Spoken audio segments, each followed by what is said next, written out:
I'll call to order the Wednesday, March 16, 2022 Town Council special meeting to order at 6:36.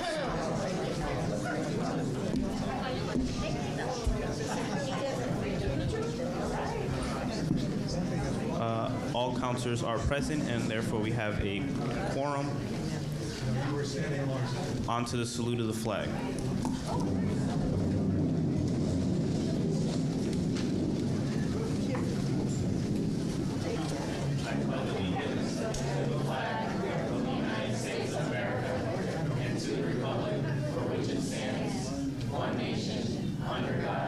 Indivisible, with liberty and justice for all.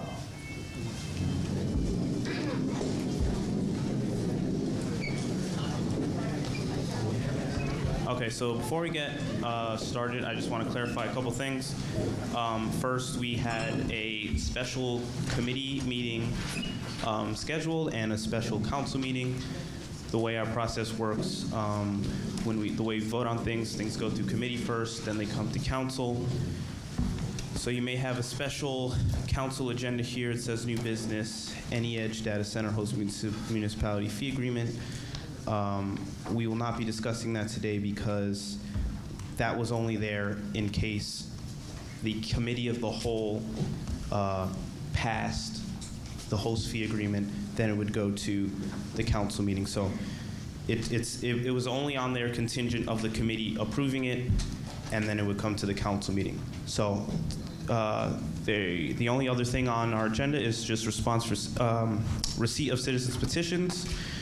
So basically today we're just here to hear your thoughts. So thank you everybody for coming out. Point of clarification. Yes. Could you just announce why the meeting was canceled? There might be other folks in the room that aren't on social media, don't have computers. I think it's really important just, you explain how we got where we are, but explain last Tuesday we had, consensus. I think we need a little bit more of a backstory to start this off. Thank you. Thank you. So the developer, Edge, requested that we vote on the 15th to approve this host agreement. So I asked the council if they wanted to vote on the 15th. They said yes. We scheduled the meeting and the vote, but then subsequently the developer had a conversation with the town manager, and they came to the conclusion that it was best for all parties to postpone the vote. So that's why it was delayed. So, point of clarification. I just want to also state, you said that I would like to say that it was a consensus, and it was 5 councilors and 3 that did not want to move forward to having this meeting this soon. So if you could just state that appropriately for the record. Thank you. Okay. I think they heard you. All right. So on to receipt of citizens' petitions. Receipt of citizens' petitions is the portion of the council meeting where the council welcomes comments from citizens. To address the council, please sign the sheet at the front of the table. Please sign the sheet on the table at the front of the meeting room. It's right over there near the podium. When you are recognized by the mayor, please approach the podium, clearly state your name and address, and speak into the microphone. Comments will be limited to 3 minutes, and citizens should, if possible, submit written comments. To register to speak via Zoom, please email council@groton-ct.gov by 4 p.m. the day of the meeting. Okay. Where's the sign-up sheet? You can sign up. Oh, I did too. No one else has signed up? They've already got some. I got it. Oh. And if anyone missed signing up, I'll ask if there's anyone else. Okay. The first person I have on my list is Frank Bolin. And I just need your name and address for the record, please. I think you're missing the first page. Swap the pages. Oh. But I'm not going to get it out of the way. There's 2 full pages there, plus some markings. Yeah, I was on the second page. Thanks, John.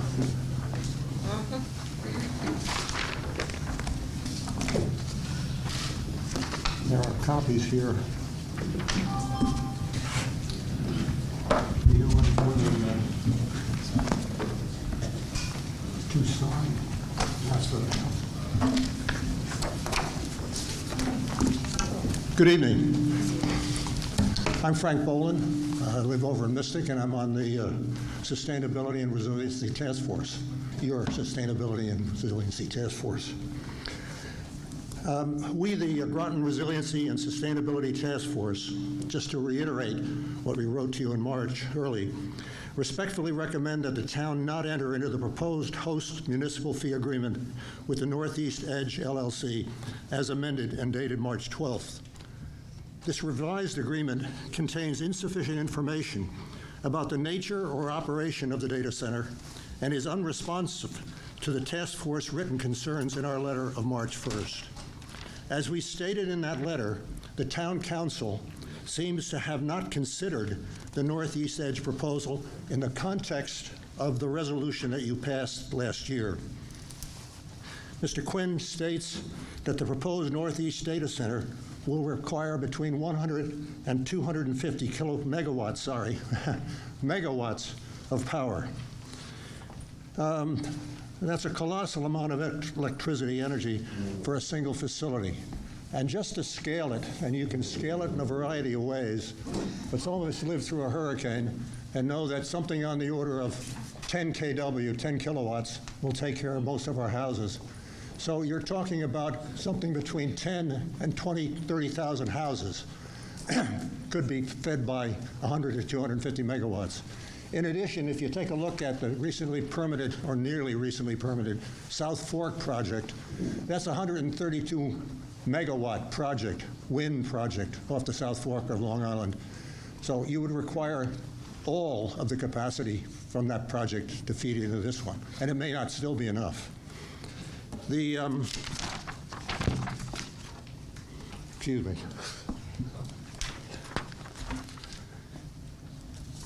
Now, some amount of that power might come from the grid and be mitigated by green power sources and storage systems. But if, on the other hand, on-site generators are placed in service on very hot days when air quality is already poor, Groton's air quality will become worse. It should be noted again that southeastern Connecticut already is in a non-attainment air quality area. At a minimum, any new generators in Groton should meet the cleaner standards now being considered by the state and in place by Delaware. Therefore, it should be required in the host fee agreement that all on-site generation meet air pollutant standards. Any new facility's contribution to increasing the town's carbon footprint must also be viewed in the context of Connecticut's statutory goal of reducing greenhouse gas emissions by 45% between 2001 and 2030 and 80% by 2050. The state of Connecticut has recently reported that it's not currently on track to meet this goal. It should be Groton's goal to reduce greenhouse gas emissions from fossil fuels to make our town a more resilient and sustainability community. Thank you. You can, if you have further comments, you can. Thank you. Okay, thank you. That is on the record. Thank you for your time. Thank you.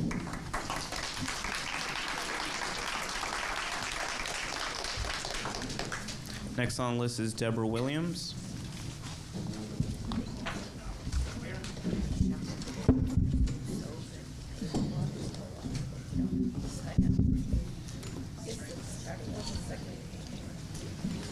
Just need your name and address for the record. Hi, I'm Deborah Williams from 38 Ensign Drive in Mystic, and this is... I'm Michael Williams. We decided to come together just to make this compact. And, you know, truth in advertising, we thought that was the sign-in sheet, so our comments aren't prepared. But I do have some concerns on how the town is entering into a long-term agreement with very little gain. I don't see how this benefits us on a tax basis. Certainly the environmental concerns that we have and the power use concerns that the gentleman before me entertained and forwarded. And I just think it's a very short-sighted view to work with a company that's existed for, what, a year maybe? They were incorporated before they decided to take advantage of this Connecticut statute. So I don't think I can agree to this until we have a lot more assurances and maybe even not at all. So. And I agree with exactly what he said. Thank you.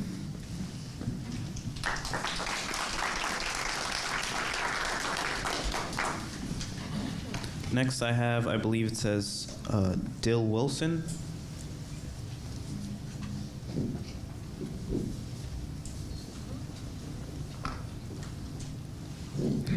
All right. I'll come back at the end. Tom Tobin.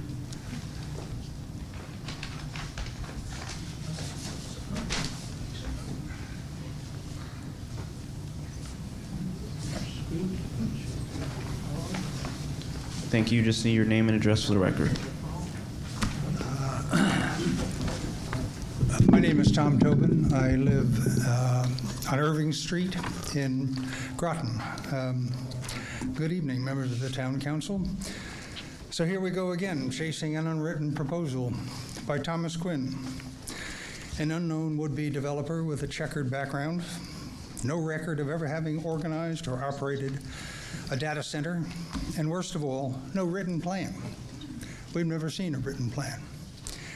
Just talk. As CEO of GotSpace, he told us he sold a similarly vague deal to the town last spring. Since then, he has separated himself from that organization and that plan and is trying again with a new corporate veil, Northeast Edge. But now we have some clues to his background, especially the fact that his former business partners in Municipal accused him and his organization in documents filed in the Connecticut Superior Court of fraud, conflict of interest, and tortious business practices. Why is it not practical for Mr. Quinn to submit a detailed plan? In every other business that I've worked in, and it's been a few, I have, before selecting a counterparty, especially one for an extended term of 20 years or more, a company issues a detailed request for proposals, an RFP. It's not impossible. We have seen the preliminary energy supply agreement he negotiated with Groton Utilities as part of his previous data center agreement with Groton. It was non-binding, but nevertheless it demonstrates that the pieces can be put together so that they can be analyzed. A detailed plan clears up problems before they become disputes. For example, our zoning regulations do not permit or even address data centers, so far as I can tell, or anything remotely like a data center. Have the issues of zoning or cleanup costs been addressed by Mr. Quinn in the host management fee agreement? I don't think so. Detailed proposals would demonstrate that a competitive market might pay for such a deal. We certainly have such a big deal. Mr. Quinn repeats over and over again that data centers constitute the biggest asset base in the world. A quick scan of Google shows that the competition to develop these centers is fierce. An RFP would shake out the undercapitalized and the inexperienced, and maybe a few charlatans and talkers. Why should the town settle for less and give this major asset to a supplicant who won't even provide a resume showing his previous position in the Montville mess? I urge the town not to act on this proposal. Thank you. Thank you.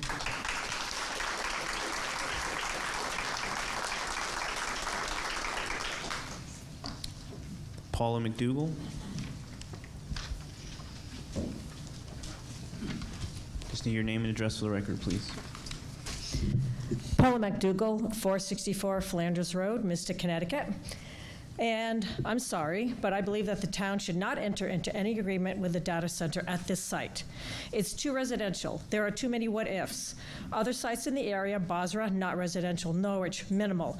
Groton North, minimal, and a substantial setback. Griswold, minimal, with a substantial setback. Griswold 2, not residential, and Wallingford, not residential. Also, why is Wallingford, and I may have the town wrong, trying to get out of their host agreement? Betsy, I couldn't catch her last name at the last meeting that we had, told us to check into the problems the data center caused in Vienna, Virginia, Fairfax County, Virginia, and Loudoun County, Virginia. I realize that you did include language to address some of our requests and to address the noise factor in the host agreement. But my question is the technology there to make huge fans quiet? Even if the developer goes above and beyond to address the noise, all in good faith, will it be enough? Or is the technology just not there yet to make huge fans quiet? Other issues that have been brought up were the possible need for addition of transfer stations to handle the electric power, which could be another disruption to the residential areas, and how these things grow and take on a life of their own. In the host agreement, it does state one or more. It also states in the host agreement, quote, off-site locations for substations, relay stations, or other infrastructure. What are we getting ourselves into? The host agreement also states substantial benefits to the town. I heard these are big money makers. I could be wrong. I don't call 1.5 million a substantial benefit for the town. And that would be the only benefit. What this does is bring hardship and loss of property value for the residents, while the LLC and its individuals could possibly make millions. These are middle-class homes. Middle-class people's wealth, is well known, is mainly tied up in their home. I believe our homes would be worth less.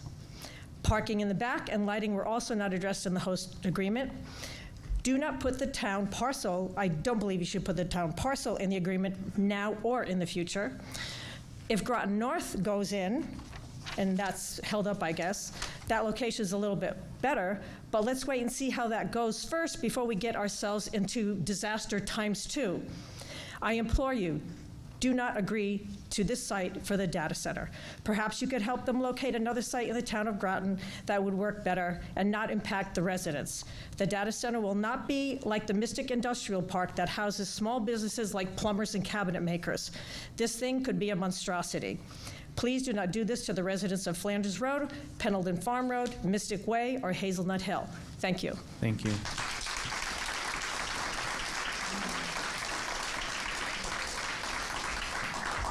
Kristen DeStanti.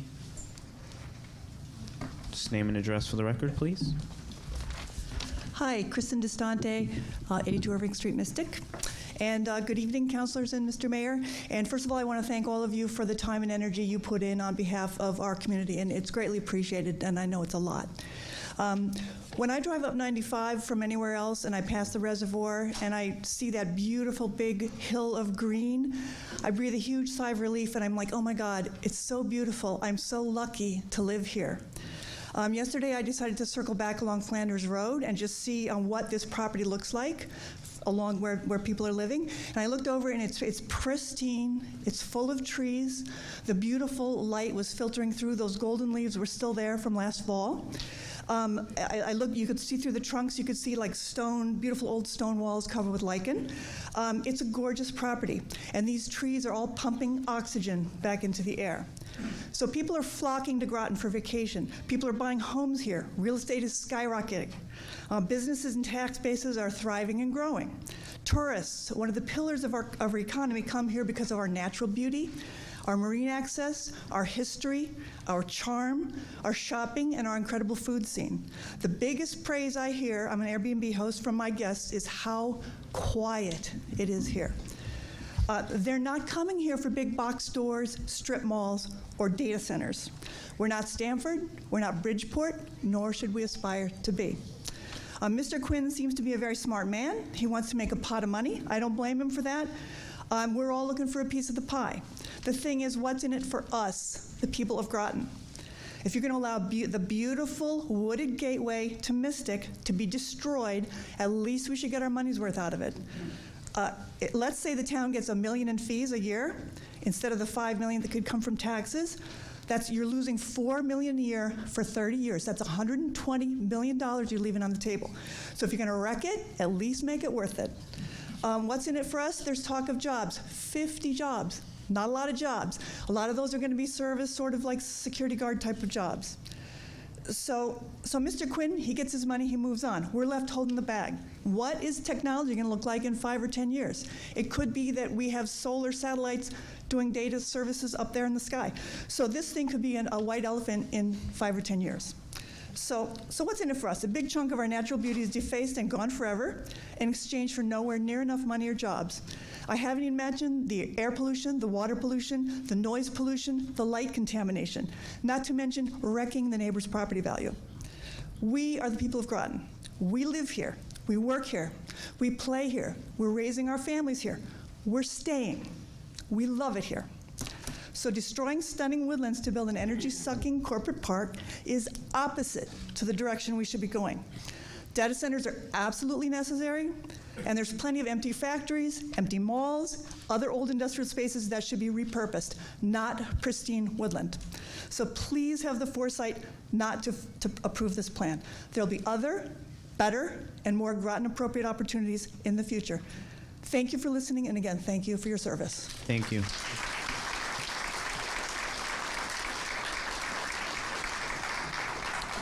Sydney Van Zandt.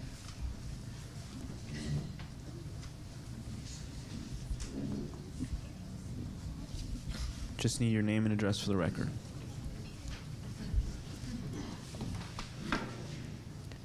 I have an issue with the hearing in this room. My name is Sydney Van Zandt of 3 Front Street, Noank. I have been involved, concerned with saving of open space and protection of water, both drinking water as well as estuaries that run into Fisher's Island, Long Island Sound, as well as stormwater runoff issues in projected development. See my March 1, 2022 statement to you for background. I wish to bring in some history to former development projects here in Groton.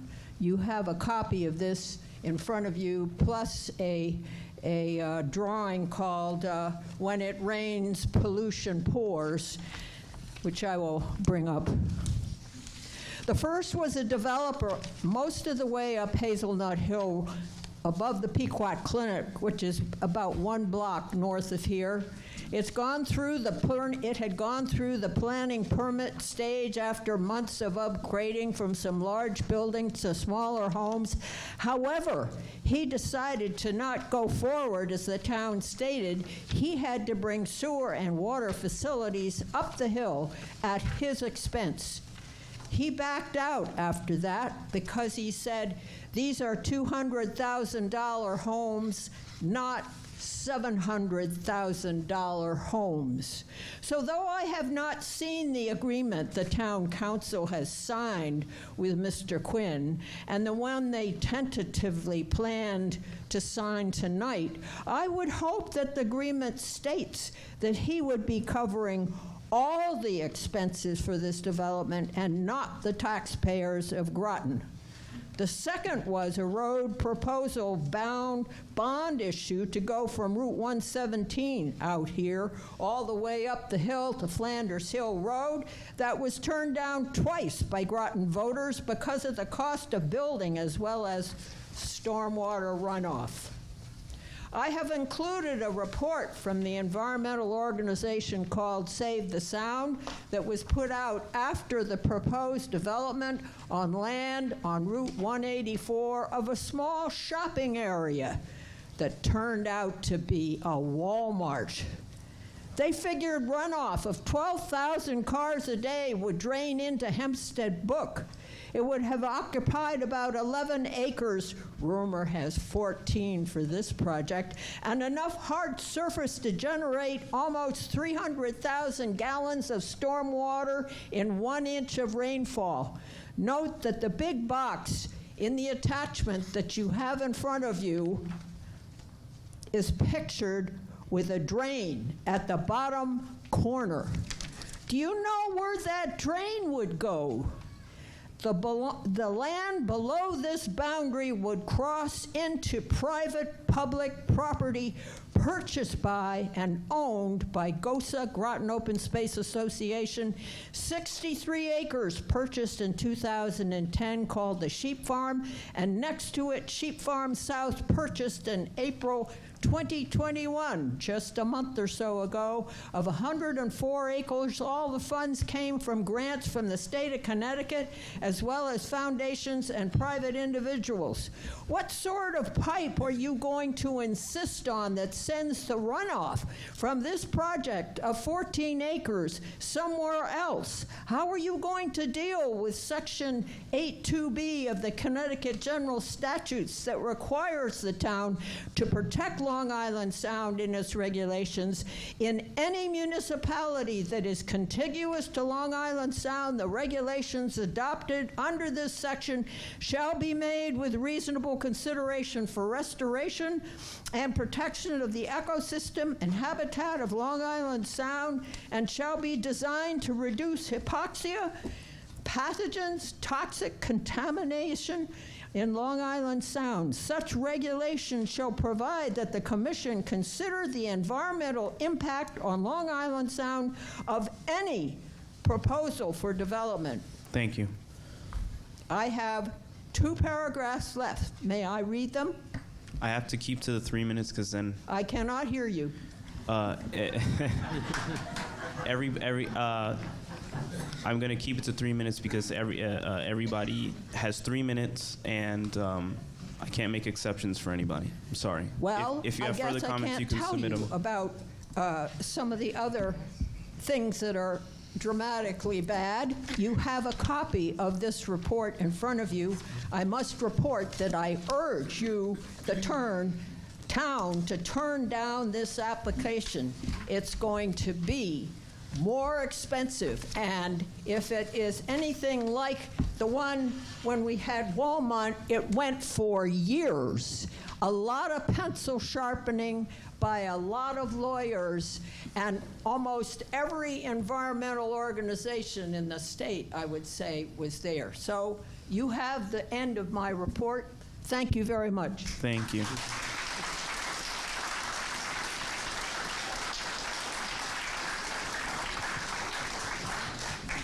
Larry Dunn.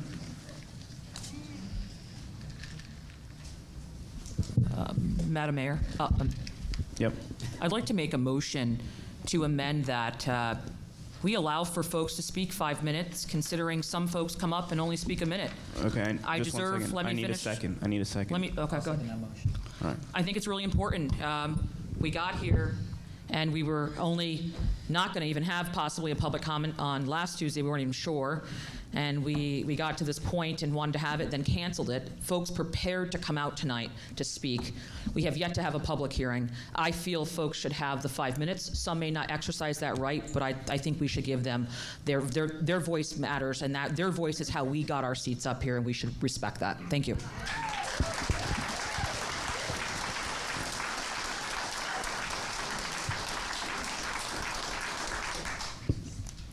Okay, so I have a motion to change receipt of citizen petitions from 3 minutes to 5 minutes. Any discussion? Councilor Baumgartner? Mr. Mayor, who was the second? I was. Councilor Baumgartner. Thank you, Mr. Mayor. I would like to align my remarks with Councilor Bordelon. Sorry, folks. Can you hear me now? Yes. I'd like to align my remarks with Councilor Bordelon. Typically, all residents are afforded 5 minutes to speak during public comment period. I would note, originally, we were not going to have a public comment period on this issue. And I think it speaks volumes that we have dozens of folks in the crowd who have come out and taken their time from their daily lives to voice their concerns. And so I'll be damned to deny you that right to speak for the amount of time that you would be typically afforded during a public comment period. So I will be supporting this motion. Councilor Franco. Thank you. How many people are signed up this evening? There's 2 more on a sheet here, too. 47. And 3 more over here. So 50. So there's 50? 50.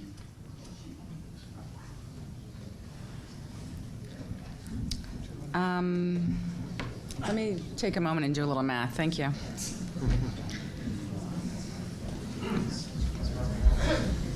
$50 times 5 is $250. That's 4 hours and 10 minutes.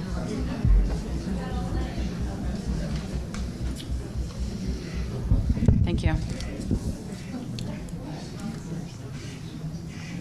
Councilor Bordelon. I kind of wish, that the number should not matter, in my opinion. I speak for myself. I think the number should make it even more important that we give folks the time to speak tonight. When you see a crowd like this show up, it shouldn't matter how long we have to be here. If they're willing to sit this out and be here and they want to speak, as I stated, some folks will not speak for the full time.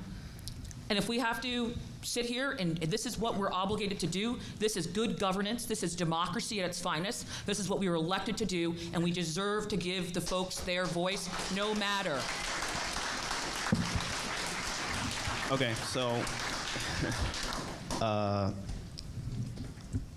this is going to take many hours to complete. I think we should just vote on whether we extend it. We're, burning into the time discussing this amongst ourselves.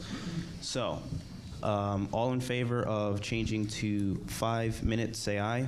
Aye. Opposed? Abstentions?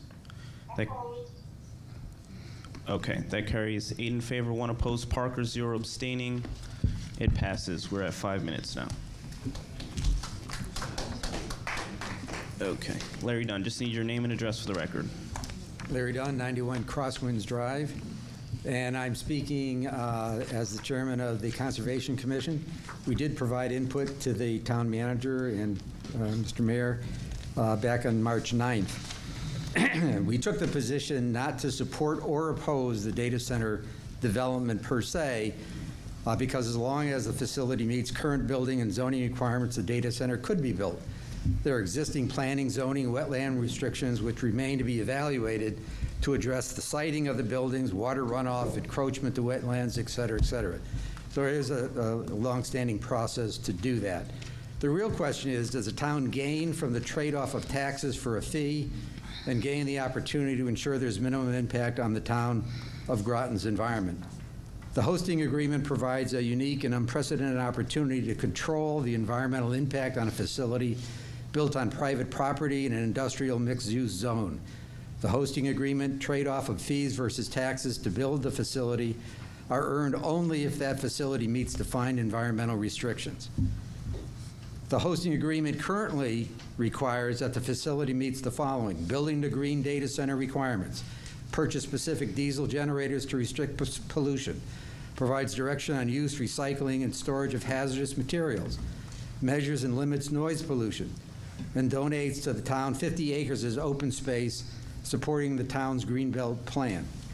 In summary, we believe the hosting agreement does limit the environmental impacts, commends the town staff for addressing the environmental concerns that we have raised, and I thank you for your time. Thank you. Jesse McDougall.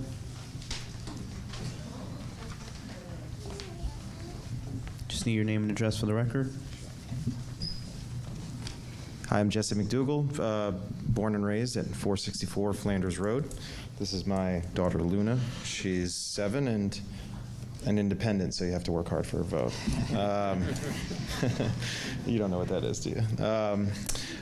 Again, same thing. I want to echo the comments of the people here. I want to thank the council members for their outreach and support over the last few weeks. We've heard from a lot of you, and as one of the families in the crosshairs, literally the crosshairs of this proposed data center, we thank all of you for making efforts to connect with us personally. Thank you. I'd also like to thank you for delaying the vote now. I think there's been some good points that were just brought up, actually, and I think that this host agreement is an opportunity, and at the same time very important for us to have due diligence surrounding it, and for the community that's specifically in this area to be able to weigh in on it. Whether it passes or doesn't pass, I think the attention right now on the host agreement is sort of like what's most important to me and my family.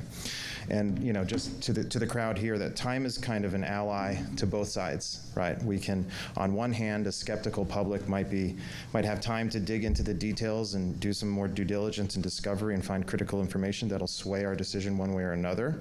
On the other hand, the developer might have time to work with the community and make a wildly unpopular initiative more palatable. Time will tell, and we'll see if we can figure out a way to have a dialogue. I'd like to acknowledge that the latest draft of the host agreement does include some of the suggestions brought to light by citizens in recent weeks, so we do thank you for that and communicating that to Mr. Quinn and his partners. I would, however, say that it needs to go further. As a family living directly across the street from the proposed center, we would like to see more specific language built into the contract, increased setbacks and height limitations for structures visible to the roadway, limitation to the expansion of the facility over the next 20 years so we don't find ourselves in a constant state of a construction site, more specific language to limit light pollution at both the roadway and in the forests where our animal friends live, more specific language regarding how we as a town handle violations and enforce penalties should the developer not comply. There's a lot of compliance written, but there's not a lot of follow-up. There's not a lot of detail on follow-up on how, or maybe I'm just not as good at reading the legalese as others. I honestly cannot tell which way the wind will blow on this one. I thank my neighbors here, everyone, for making their points on the environmental, economic, ethical, and experience issues swirling around this initiative. Let me be clear, we as a family, me, Luna, my kids, Rio's out back, we would be better off if these woodlands remained, but I'm not naive, right? I know the internet will survive, my kids would be happier, but at some point we're gonna have to figure out what we're gonna do with these parcels. If something must go there, I think the host agreement is an interesting construct. And if this council wants to hitch their legacy to this project, then we need to find a design solution that works for everyone, and I think we need time to do that. I relinquish my time. Do you want to say anything? You don't have to. Okay. Do you? No, that's okay. Thank you very much. Other people need to talk, though, baby. Yeah, you want to? Go ahead. Here. Here. Oh, it's okay. Thank you. Thank you. Thank you.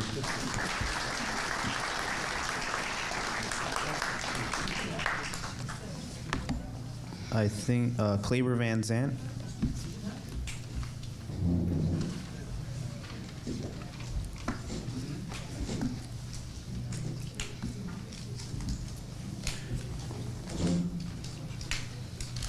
Just need your name and address for the record.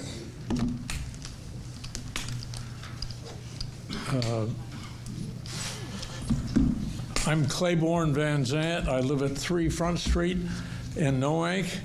And I think the thing that scares me is that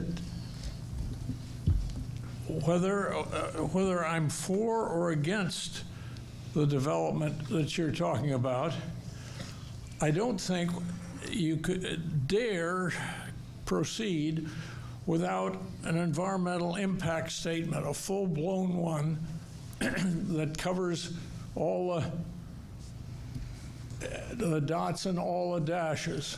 To think that we're going into something, proposing something of this magnitude on Flanders Road without an environmental impact statement is just beyond me. So I say, whoever, I will be happy to help pay for that, either through taxes or simply a donation. But I think it's terribly important that we do a full-fledged, honest-to-goodness environmental impact statement before we proceed with this project. Thank you very much. Thank you.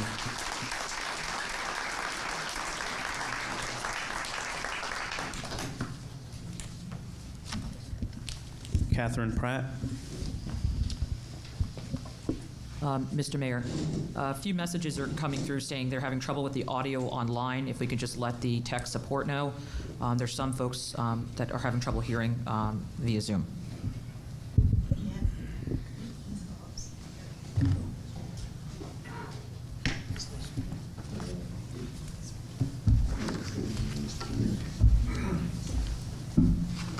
Okay, thank you.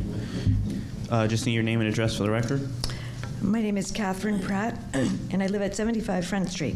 Members of the Town Council, good evening. I appreciate this opportunity to discuss some issues surrounding, quote, a major intergalactic cancer eating our company, GotSpace Data Partners, LLC, alive from the outside in, unquote. That is an excerpt from a memo dated September 16, 2021, by Nicholas Fiorillo to GotSpace stakeholders, entitled GotSpace Data Partners LLC Emergency Meeting, Emergency Corporate Actions, Saving the Rocket from Crashing. Yesterday's column by David Collins in The Day, Connecticut's data center real estate speculation game is aflame in lawsuits, refers to a filing in a court case, Samuel B. Spitalny et al. Versus Nicholas Fiorillo and GotSpace Data Equity Fund, LLC et al. In the complaint, the plaintiffs, Samuel B. Spitalny, Jacob L. Spitalny, and Stephen Quillinan, claim they loaned $6.1 million to Nicholas Fiorillo and GotSpace for the purchase of specific data center properties identified by GotSpace, in exchange for which they would receive profit-sharing rights as part of a joint venture agreement, and that GotSpace defaulted on the terms of the loan. Attached to the court document discussed by Mr. Collins is a series of exhibits, which include the Intergalactic Cancer Memo, and which indicate a fraught relationship between Nicholas Fiorillo, Thomas Quinn, and George McLaughlin. In the memo, Fiorillo accuses Quinn and other, quote, bad actor insiders, unquote, of corporate fraud, insider dealings, and a bait-and-switch investment loan to own our company embezzlement scheme, involving in part actions by Quinn to, quote, steal the Hazelnut site, unquote, which could refer to the property proposed for a data center off Flanders and Hazelnut Hill Roads in Groton. Formerly Fiorillo's business partner and attorney, George McLaughlin, is now working with Thomas Quinn of Any Edge. Another exhibit is a letter to Attorney McLaughlin, in which Fiorillo's lawyer writes, quote, please advise all of your former client bad actors. My client is the second largest unsecured creditor of Quinn's first Verde bust-out Ponzi-schemed $45 million gaslight, and we are keeping a very close track on that debacle of litigation, unquote. Other court filings in the case indicate that two separate creditors, Spitalny et al. And Raymond C. Green Funding, LLC, both loaned GotSpace and other Fiorillo-controlled entities funds toward the purchase of the same data development sites, and that both creditors now have competing claims to the same purchase and sale agreements. How can this group of individuals be successful with this level of chaos, conflict, and dysfunction? I strongly urge the Town Council to avoid a second host municipality fee agreement. Thank you. Thank you.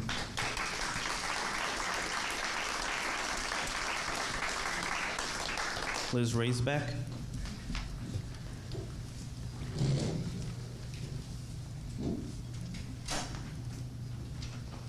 Just need your name and address for the record, please. Elizabeth Raisbeck, 81 Main Street. Good evening, members of the council. It's nice to be here. Thank you for having the public speak on this issue. First of all, I just want to say I'd like to bring a little good news to the beginning of these things. And my good news tonight is that I recently saw in a Groton Economic the Groton Economic Development Commission report attached to its last meeting, a list of properties that, 13 properties that have had either been newly built or majorly renovated in Groton, and those 13 properties are bringing in next year $1.5 million more dollars, not 1.5 million, 1.5 million more dollars in taxes. Now, we have a healthy town. Our tax base is going up. Do we need the threat that this data center will bring? So I ask you that for your consideration.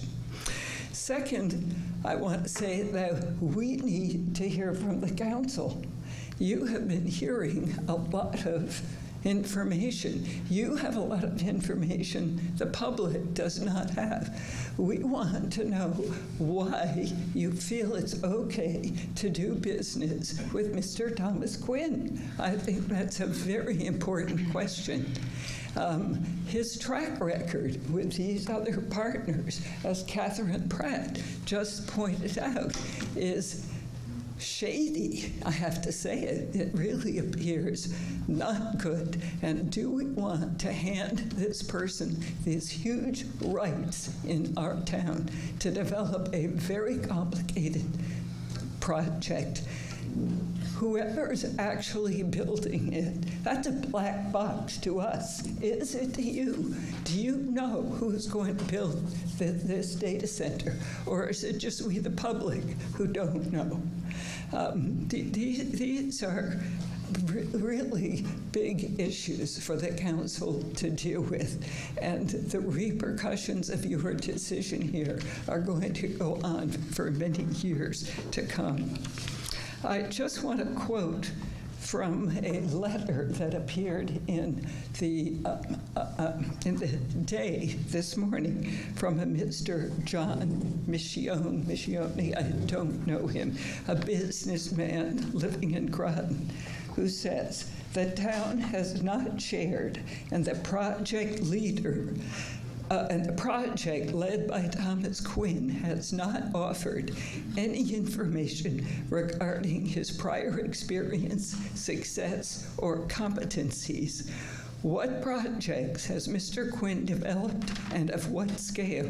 What institutions finance them? How successful were they? Who are the proposed end users, capital sources, engineering, construction partners? Answers to these questions should be a prerequisite for an agreement. This is, at minimum, a $200 million endeavor that will impact the community for 20 to 30 years. Has Groton undertaken a project of this size, scale, or level of specialization? We know the answer to that, no. Have we tapped experienced legal, financial, and/or engineering advisors to assist in the deliberations? Well, if we have, the public would like to know who they are.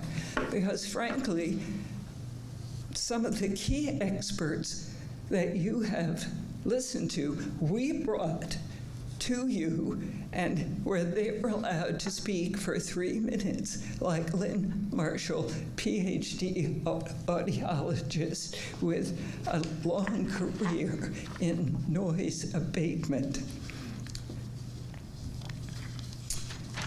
So it feels as though we put the environmental issues out in front of you all, and I think you know what they are. What's disturbing is that the target keeps moving, changing. First, we had a little dot, yellow dot on the map on the website. Then we had Mr. Quinn tell us that there would be 1, maybe 2 buildings at the public hearing, I believe.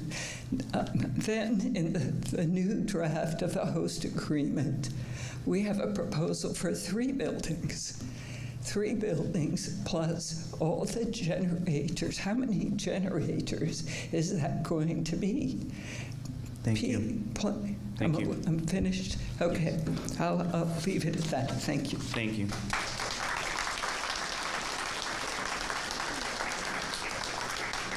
Denise Katusha.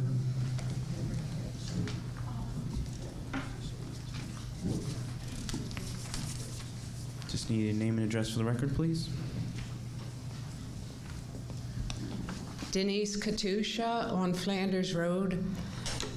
I want to address concerns I have with the data center host fee agreement. This agreement will allow, as stated in the agreement, more than one of the data center facility, substations, relay stations, or other infrastructures as may be required to operate the facilities. Know that these will negatively affect the numerous streams, the wetlands, and the animal habitats. You recently passed a resolution to decrease the carbon footprint, yet you are going to dramatically increase the carbon footprint by allowing the center to be built? And do you really think New England Ledge will abide by the green building standards and to continue maintaining such certification? I have concern with the Article 20 confidentiality in the agreement. Confidential information covers construction information, economic information, rehab improvements, leasing and/or transference of ownership of the qualified data center. What concerns me is that if New England Edge asserts that all or part of the requested information is exempt from disclosure, then Groton cannot disclose the information. Given their history, how can you even think they would satisfy all requirements of the agreement? Or they wouldn't hesitate to file a petition for bankruptcy.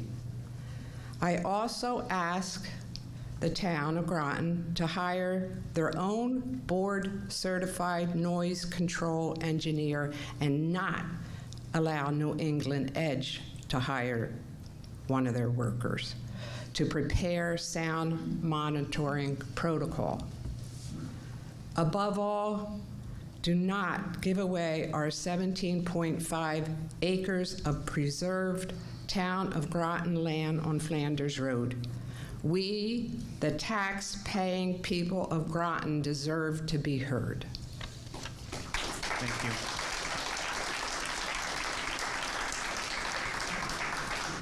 you. Eugenia Villagra.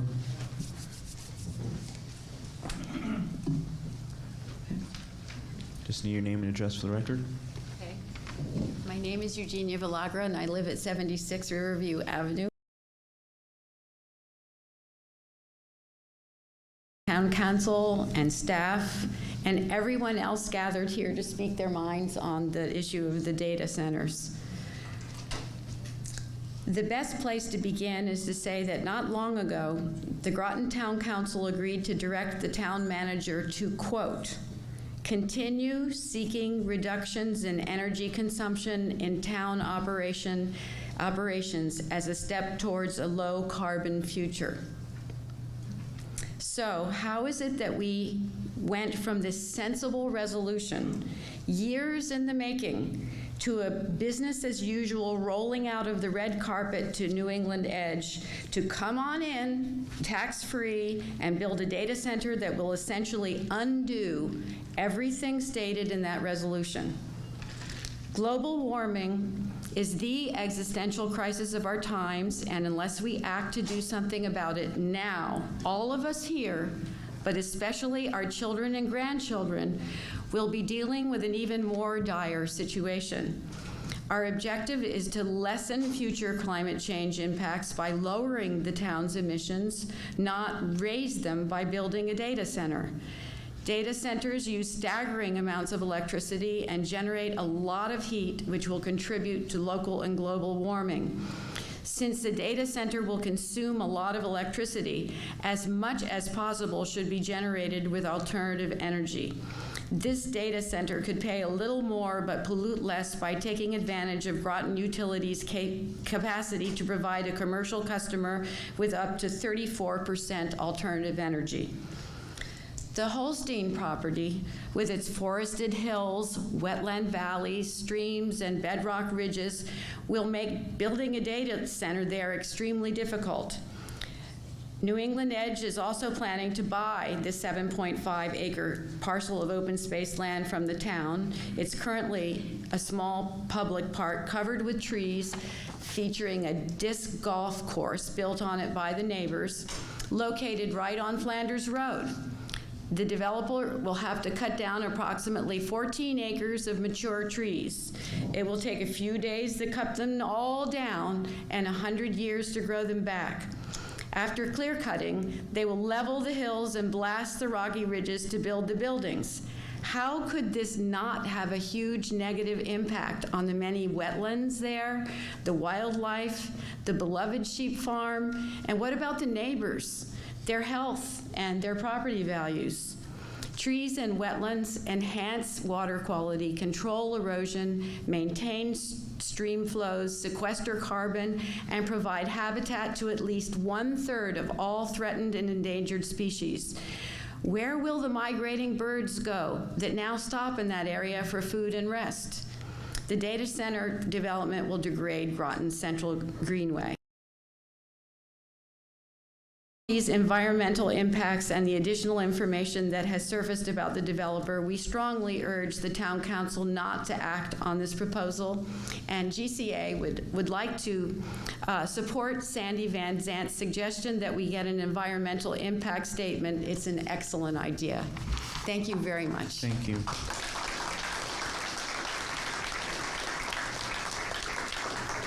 Jim Furlong.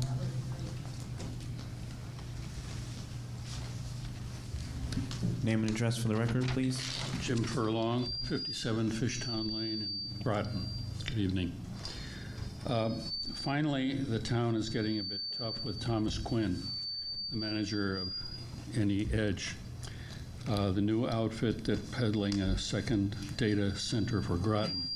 Until now, the town has been dancing frantically to Mr. Quinn's tune since he surfaced February 8th after a long absence.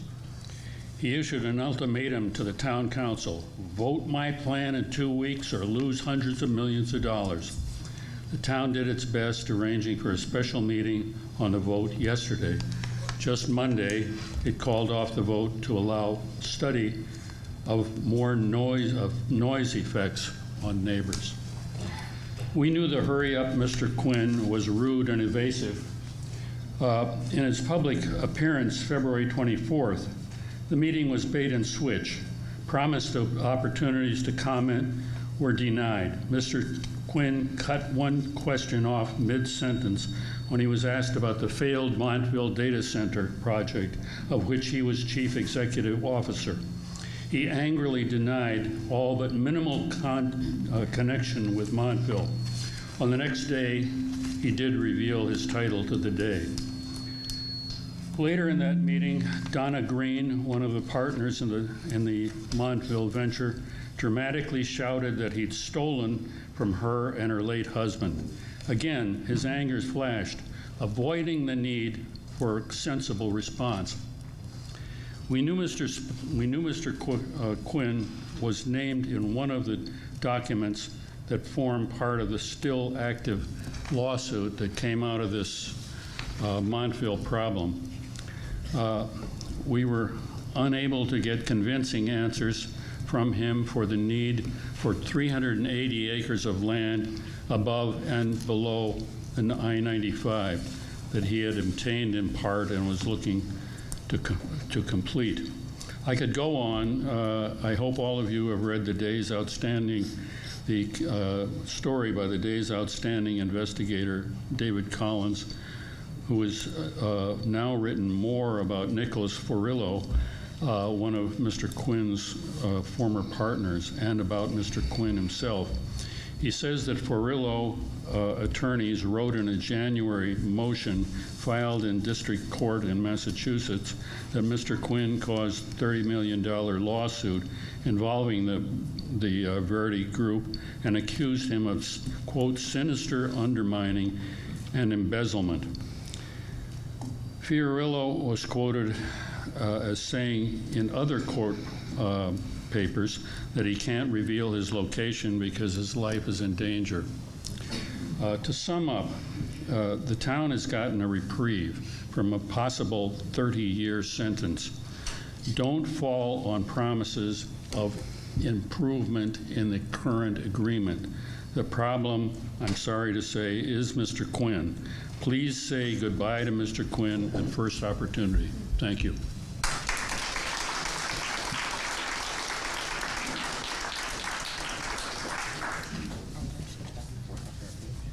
Bonnie Furlong.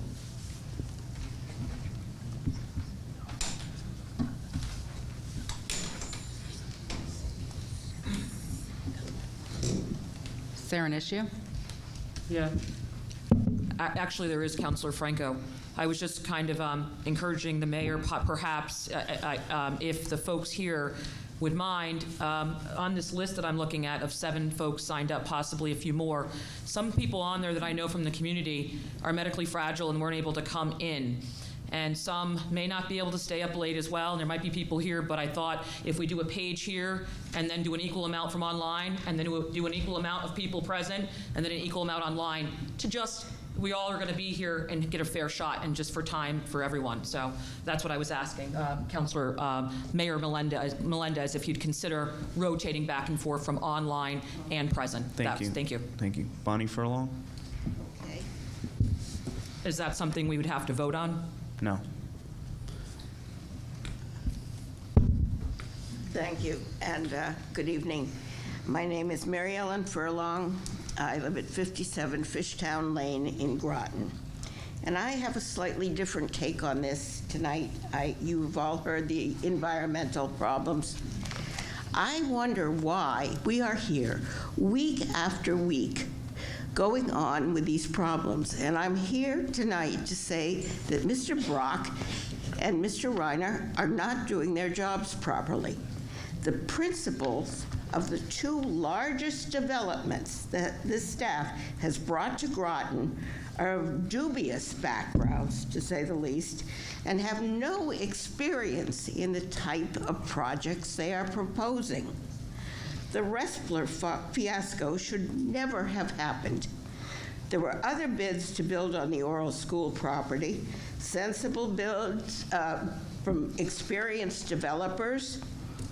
Mr. Ressler should have been properly vetted, as well as the development he proposed. It never made any financial sense, as many have pointed out. The data center fiasco, it speaks for itself. It's completely illogical to try to build a data center on the land Mr. Quinn proposes to use. There is a strong whiff of real estate speculation here.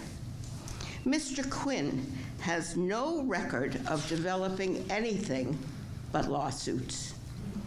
We need real, experienced planning and development staff. When a proposal comes before the town council, it should have been thoroughly vetted and documented, and not full of unpleasant surprises. It is not the job of the council to figure out, is this a legal development or something? They should be able to trust their own staff. If Groton fails to do this, the only thing that's going to get developed here will be more lawsuits. Thank you. Thank you.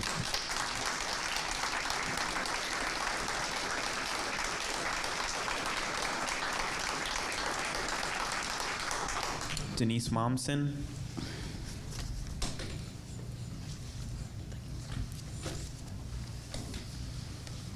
All right, I'll come back. Erica Torsha.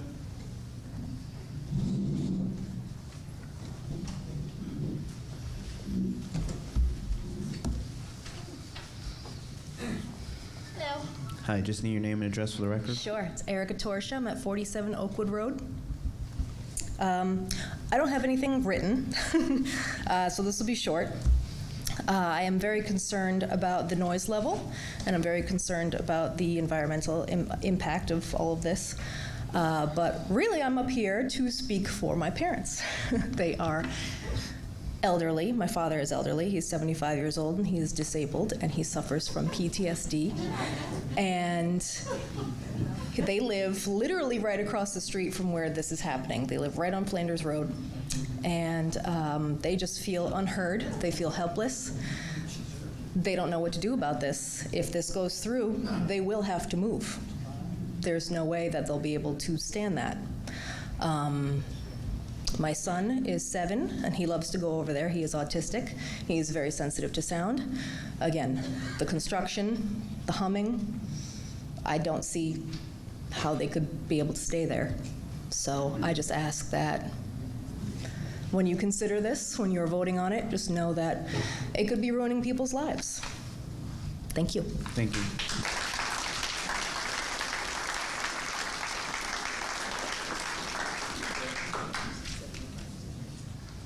All right, let's move to some Zoom attendees.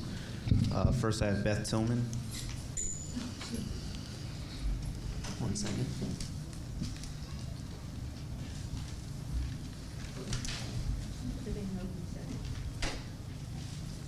She should be coming up now.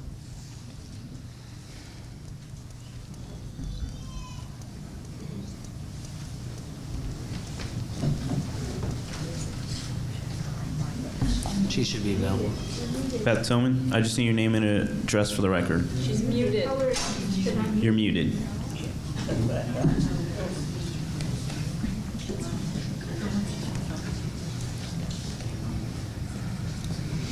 Can you hear me now? Yes. Yes. Yes. Was that yes? Okay. Good evening, Mayor Melendez and councilors. My name is Van Brown. I live at 925 River Road, Mystic. I am one of the many unrepresented citizens of the town of Groton that you have ignored.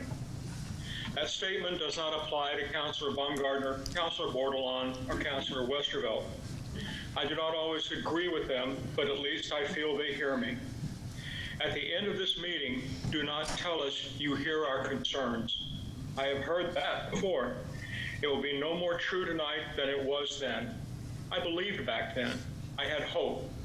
You have done nothing to deserve that belief. What have you shown?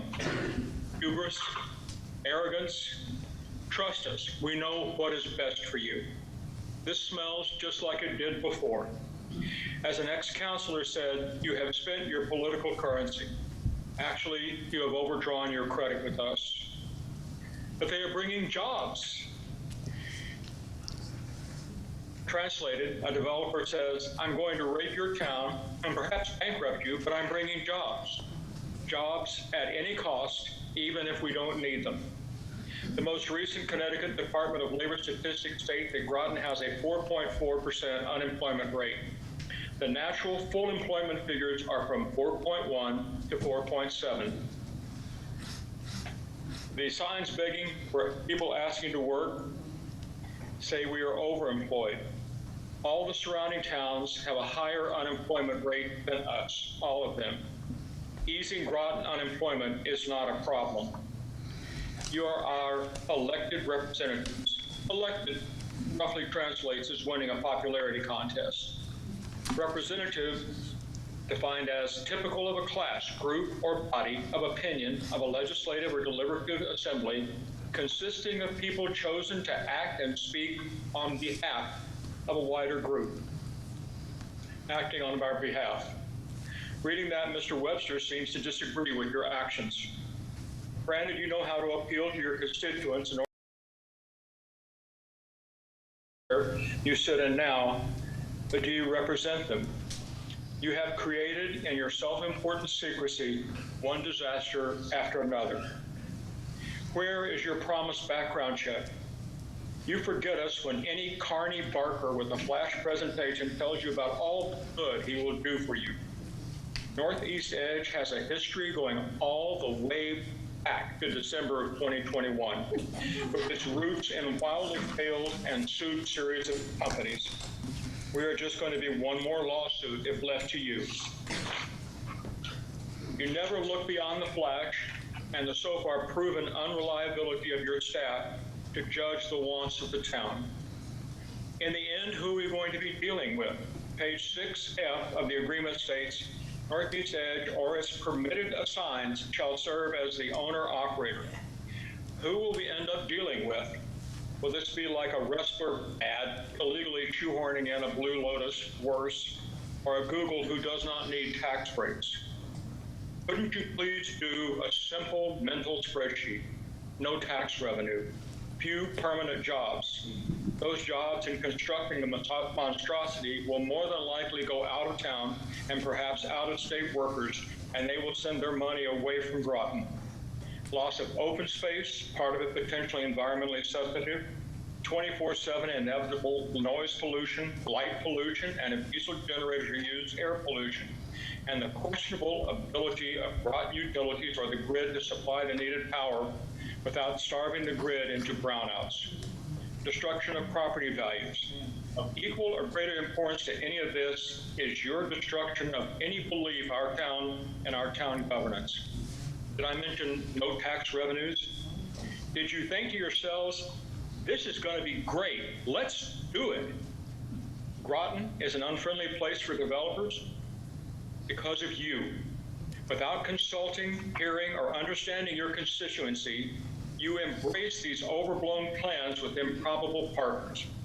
When the townspeople must loudly protest to stop you, that is what makes headlines. It is your history that makes good business people shy away, and only the sort of folks that propose Mystic River Bluffs or Northeast Edge feel they might get left. Thank you for hearing me tonight. Damn you for not hearing us sooner.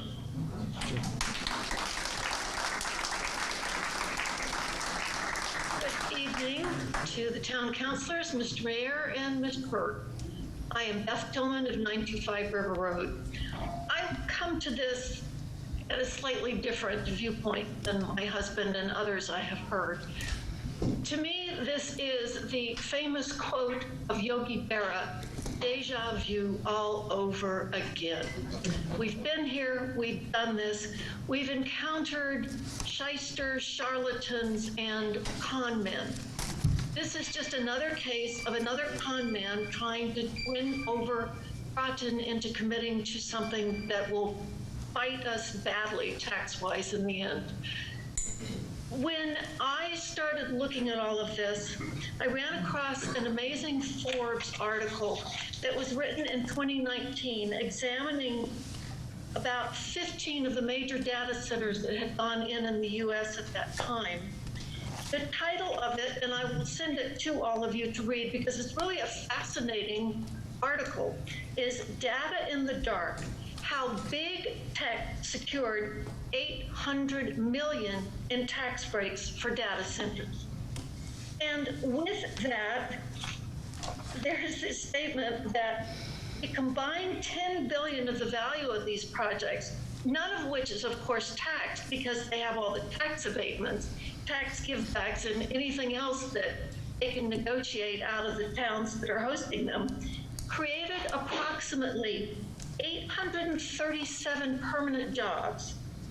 And that was offset by $811 million in tax abatements. So that meant for each job created by these 15 major data centers, each job cost their host towns $1 million. That does not sound like a particularly wonderful bit of information for me. It's also, it's generally the way, this pattern that we have of these incompetent groups that have not done anything with data centers follows what the big tech companies do. They use these little groups that people think of as sort of innocent state people who wouldn't dare make a mistake for the town of Groton. Wrong.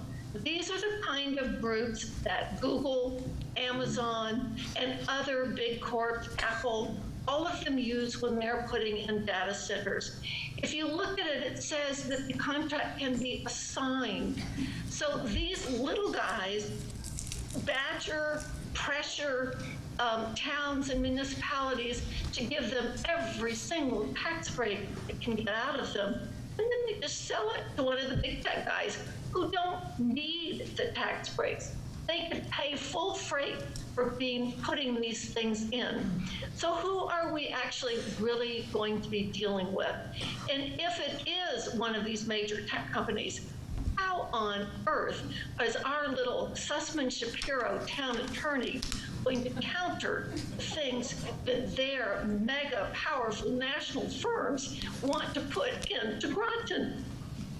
I ask you, what is the benefit? What truly is the benefit? Everyone else has talked about environmental issues, neighborhood issues, but it honest to God comes down to, are we willing to pay over $1 million per job to create jobs that we actually don't even need?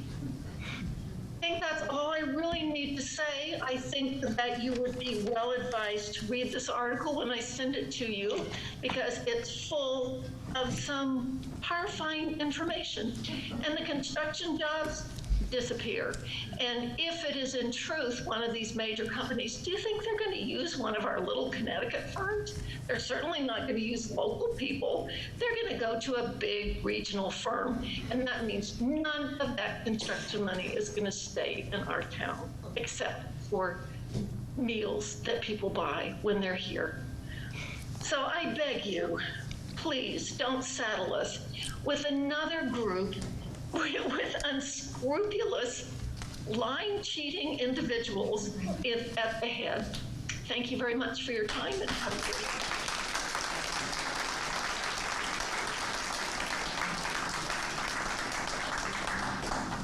Roseanne Katowski.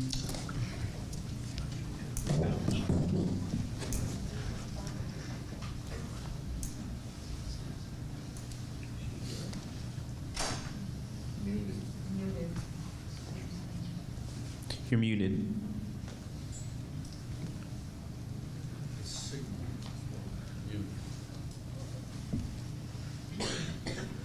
Hello. Roseanne. Assume you folks can hear me. The audio for us has not been good. Anyway, thank you for the opportunity allowing me to speak. I just need your name and address for the record. This be the next up.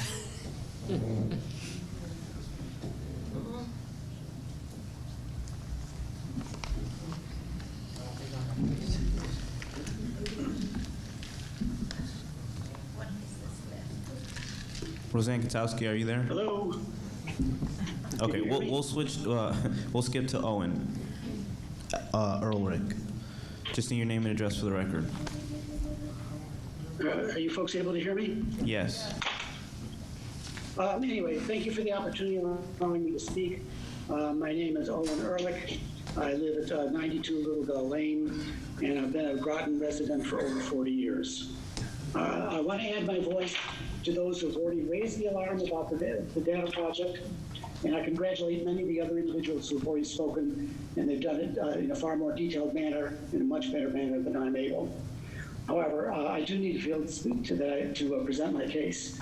As you are all aware, recent commentaries in the New London Day raised serious concerns about the proposed developer, his background, his integrity, his experience, and his associates. In addition, the developer, as has been mentioned several times, has pressured the town to approve the project within a limited time frame. To say all this was disturbing me would be very much an understatement.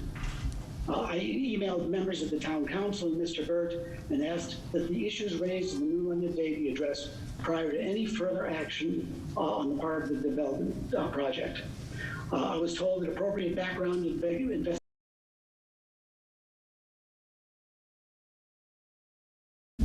yet with no answers provided to the community, negotiation on the proposal continued, and it seemed that a vote by the council was imminent. Recent letters to the editor and today's column by Mr. David Collins eloquently articulate a variety of concerns about the proposed project. And if they're substantiated, I think it should be the final nail in the coffin for the project. The town council needs to fully address the issues surrounding the proposed project and take no further action on the proposal until appropriate answers are provided. To do otherwise would do a disservice to the community. Thank you very much. Thank you. Roseanne Katowski texted that it was garbled. She didn't hear you call on her, so she is there now. Okay. Roseanne Katowski. Thank you. Roseanne Katowski, 24 Ann Avenue. I have some questions and comments regarding the data center fee agreement, but at first I'd like to say I support and appreciate the concerns of the previous speakers. First, how and why was a fee agreement signed by the town council regarding the approved data centers without public knowledge? I do not support the proposed data center agreement. I do not support fee in lieu of taxes. I do not support secret meetings and executive sessions out of public view. I do not support any signed agreement with developers hours before the public is aware of what is happening. I do not support private deals for discounts on rates that data centers pay for electricity. I do not support the direction that the Land Use Department is moving the town of Groton. I do not believe that the Planning Department has the best interest of the residents of the town when they present these deals to the town council. They live out of town. We, the residents and of Groton, have to decide what direction we want the town to go in, not town staff. Also, we have to decide whether we want town staff in the planning department to be the ones that are guiding the town. Did Land Use present this project to the town council with rose-colored glasses, the way they did with the Mystic Oral School mega development disaster? In the fee agreement, does Section 15 imply that the town of Groton will ensure Planning and Zoning Commission compliance for the data center? Also, it's been reported that the data center company was just recently formed. It has also been reported that the developer for the proposed data center has never built a data center. There is a $34 million lawsuit that was filed on September 2nd, 2020 in the London Superior Court. And the individual that the town of Groton is dealing with is the former head of the company in the lawsuit. Does this lawsuit eliminate this developer from the fee agreement for Section 7 lowercase I, lowercase I, lowercase I? Once again, Groton signed a development agreement that was discussed in secret executive sessions out of public view before the public was aware of what was happening. Thank you. Thank you. Victor Villagra.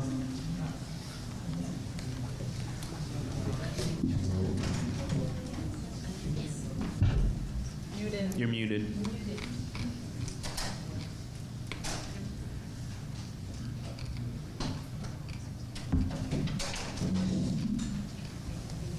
Can you hear me now? Yes. Just need your name and address for the record, please. Good evening, everyone. My name is Victor Villagra. I reside in Knowing at 76 Riverview Avenue. I'm a physician with extensive experience in clinical practice, public health, and the countless forms of health inequities in our country. In my long career, I've experienced the privilege and the enormous professional burden of caring for people with emphysema, asthma, heart disease, cancer, and the profound anxiety and depression associated with living with those chronic conditions. I've also seen the enormous economic toll that these chronic conditions exact on really good people. These words can be abstract concepts that we can all process intellectually. But until you rush to the emergency room with your own child gasping for breath with an asthma crisis, or you take your spouse to the hospital clutching their chest with a heart attack, or receive the news that a cancerous growth has appeared in your pancreas, you cannot truly know what it's like. We've all been there or will be there. These things happen far more frequently when people are exposed to well-known environmental hazards like air pollution, toxic fumes, chemical contaminants, etc. Exposure to those risks are never evenly distributed. Some people, as we all know, are hurt far more than others. I'm here to raise my alarm at the prospect that you may, at some point, approve this data center in close proximity to the residential areas under the terms of the described amended draft agreement. Please keep in mind that from the first firing of those enormous diesel generators, the risk of respiratory cardiovascular conditions I mentioned, cancers, will begin to accrue immediately.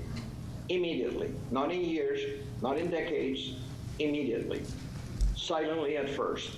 I also want to raise the imminent risk of water contamination with toxic cleaning materials, for example, bleach, ammonia, chlorine, etc., mixing with the rain runoff from the roof of a 250,000 square foot facility. And I don't even dare imagine the tragedy of an accidental explosion of the diesel fuel storage tanks in that property. In 3 minutes, I cannot possibly catalog all the real human health and safety hazards that residents, those children in the periphery of the proposed site, will face. And beyond those families, the risks to all of us in this community and beyond. I cannot possibly dismiss the lure of a $1.5 million annual revenue to the town. I am in contact with reality, folks. But when one considers the cost in the predictable degradation of our air quality, water resources, noise levels, and the almost certain loss of health among Groton residents, I cannot conceive of you signing that agreement as is or after a token tinkering on its margins. Our health and well-being are worth far more than that. Please, continue to do your due diligence. You, our elected representatives, and we, the residents of this community, must have more information before any final decision can be made. The information you already have must be complemented with a thorough evaluation by a qualified independent firm, not the sole opinion of any edge. Only then we will be in a position, you will be in a position on our behalf of making a responsible, informed, rational decision. Thank you so much for your attention. Thank you.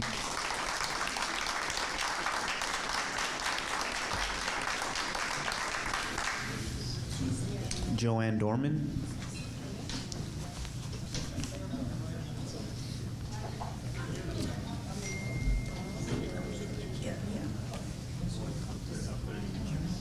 Joanne Dorman, you're muted if you are speaking. I just need your name and address for the record.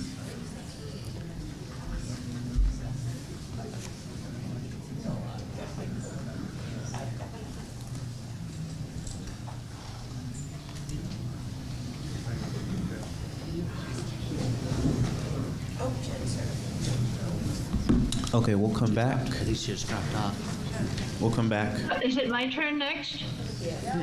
Next will be Elian Wenderoth. I don't see that person on the list. She's not on. Okay. Next up is Genevieve Cerf. Can you hear me? Yes, I can. Okay. I have a pulmonary embolism, so I'm not speaking all that fast, but so many people already pointed out things that I was going to point out. I hope that my petition will be short. I have read the same article, and I sent it to all you counselors, the Forbes article on how this has been going on for a long time, where the deal has been that these major data companies, Amazon, Google, Apple, Facebook, have been negotiating with local towns through these little shady organizations such as GutSpace and this new one, whatever the Edge, New England Edge, with a, I might point out that abominably rude Mr. Quinn, who supposedly presided over the question and answer session last time, who didn't even know that there was no exit off 95 onto Flanders Road. So as Beth Tillman pointed out, you really should read that Forbes article because they've gone through a lot of trouble. These data centers are now in 33 states. A number of them are okay because they're off in the wilderness and they're not really bothering anybody, aside from the fact that they're using huge amounts of energy, using fossil fuels, which of course is not helping climate change on our planet. And all that to do what, okay? Well, Amazon at least sends us stuff, that's good. Google just collects our data and uses it for its advertisers. Facebook is, we all have fun with it, but let's face it, it's not worth the planet fall into incomplete degradation. Apple, of course, I like my watch and my phone, but you know, we should consider whether these companies are actually useful. Bitcoin mining is another one that is using up a huge amount of electricity. So because these companies are fronted by these guys who say, oh no, we can't, we have non-disclosure agreements, data center, or who is even going to be co-located in there. So we don't really know who we're letting in. We don't know if we're letting in Bitcoin miners, for example. Completely, as far as I'm concerned, Bitcoin is useless, okay? The amount of energy that it takes to generate one Bitcoin is scandalous. Until they figure out how to make cryptocurrency for less power, they really should be banned from the face of the planet. Now, people like Mr. Quinn knows absolutely nothing about data centers. And when people say, well, I'd like him to have a little more experience, when he introduced himself, he said, well, you know, I came into this deal because people mentioned that this was something which might fit my skill set. And in my head, I thought to myself, what the heck is his skill set? Turns out his skill set is to try to sell us, you know, the naive, gullible town on this fact that Amazon and Google are coming to town and our fortunes will be made. Well, as the Forbes article points out, these permanent jobs that towns have received from making deals with these big data companies have cost them anywhere from $1 million to, in the case of Apple, $4 million in tax breaks for one permanent job in town. And that is to say nothing of the environmental degradation in that particular spot. And also to say nothing, and I posted all this on my Facebook page, there are 3 data centers that were placed in highly residential neighborhoods, one in Chicago, one in Tennessee someplace.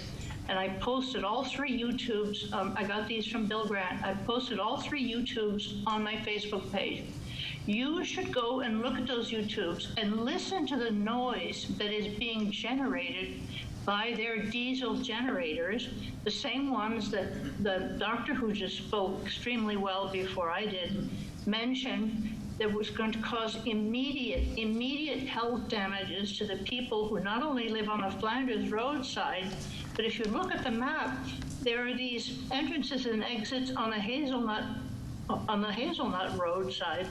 And we don't know, actually, once we agree to whatever it is, we agree to this completely blind thing. We don't know where they're going to build, what they're going to build, what diesel generators they're going to, we don't even know which utility company they're going to use. From a map that I've seen, that property pretty much is split between Eversource and Groton Utilities.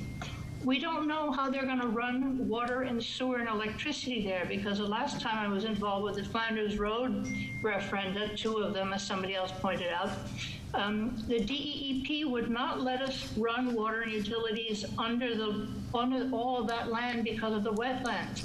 So we had to go along the existing routes. In other words, we either had to go along Route 1 and up Flanders Road for the cost of $10 million, which was voted down in referendum twice. So I don't know how, nobody asked that question. I don't know how they plan to get sewer and water and all of that there. If they get water, the amount of water that they use is absolutely outrageous. None of these things have been detailed. And Mr. Quinn says, oh no, don't you bother your pretty little minds, because these huge clients that are behind me will take care of everything. Well, no, they won't take care of anything. If you go and look at the sound generated by 3 of these data centers in the middle cities, and these people who can't sleep and who have to wear earplugs and play the music and the TV all night so they don't hear the generators, can't open their windows, can't go and have a cup of coffee on their terrace. If you look at the damages that these companies cause, and they're already built, by the way, because you won't know about any of this. The sound study, you will not, that will say nothing. You won't know how much sound there is there until the thing is actually built. And once it's built, they will pour their $100 million into it, and they will never tear it down. Otherwise, they're going to serve you with a $100 million lawsuit. So I really, really recommend, I mean, you counselors are all basically nice people. You've got kids, you love the community. Think about that. You're nice people, and you're being dealt a bill of goods by a bunch of crooks and gigantic billion-dollar companies who don't want to pay a little bit of property tax. Thank you. So I implore you, read as much information as you can, and not just the stuff, well, David Collins has done a beautiful job in the New London Day, but read articles from other towns. Go to these YouTubes and see what's happened all over the country because of these data centers. Thank you. Thank you.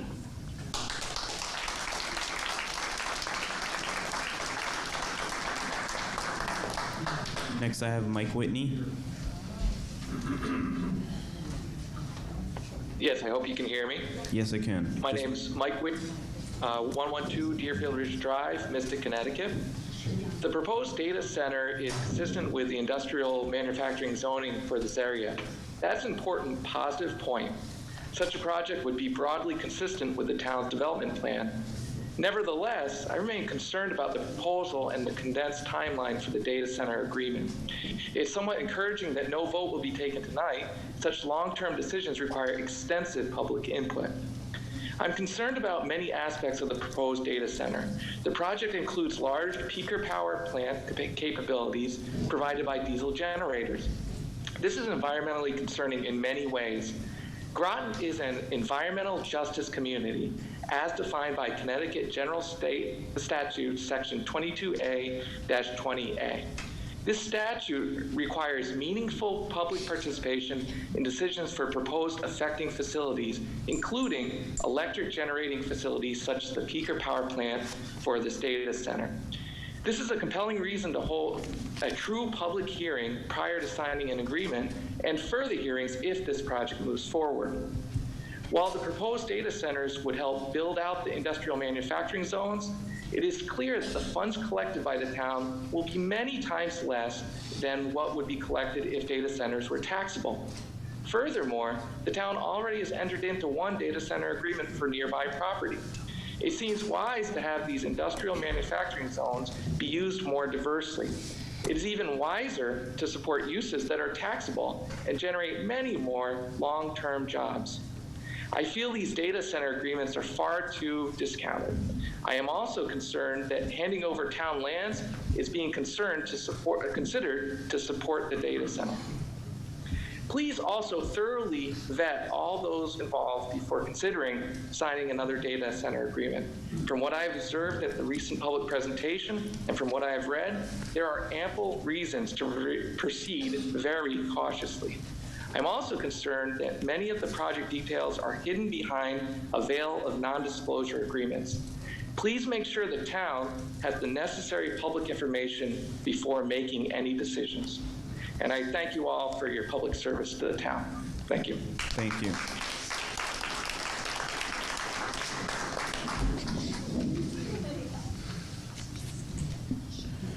All right, so that's everyone I had from online. We'll come back at the end. Next I have Joseph D. Piazza.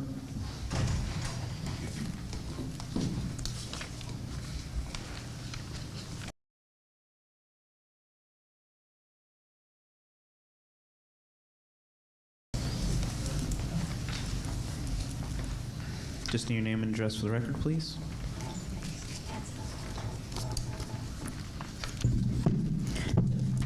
Hi, Jessie Stratton, 31 Spring Street in Groton. A lot of people have focused on the power needs of this facility, and I certainly share those concerns. There are data centers in the country that run on renewable power, and that ought to be something that's on the table. But I really wanted to spend my time this evening focusing on another aspect and trying to put that into a context that I think is really pretty hard to even fathom, and that is the generators. What is being passed around now is a picture of the New Albany data center that Mr. Quinn suggested we look at. Those little white boxes sticking out, and if I counted correctly, there are 54 of them, are the generators for that facility. To generate the 100 to 250 megawatts of power that he has said he would need there, that would require 20 to 50 of those generators.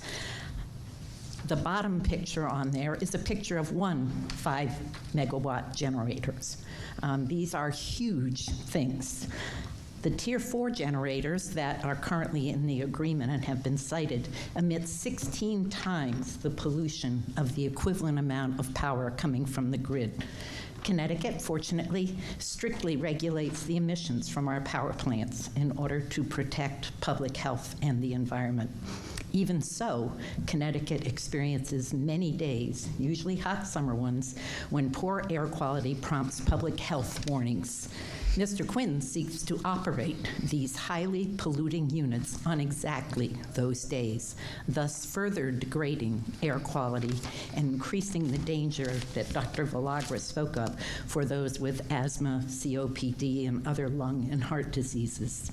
The bottom line is that the developer doesn't want to spend the money to meet the state's air quality standards and is asking us to tolerate and pay the price for generating dirty electricity that will negatively impact the quality of the air we, and particularly for those in close proximity to the facility, must breathe.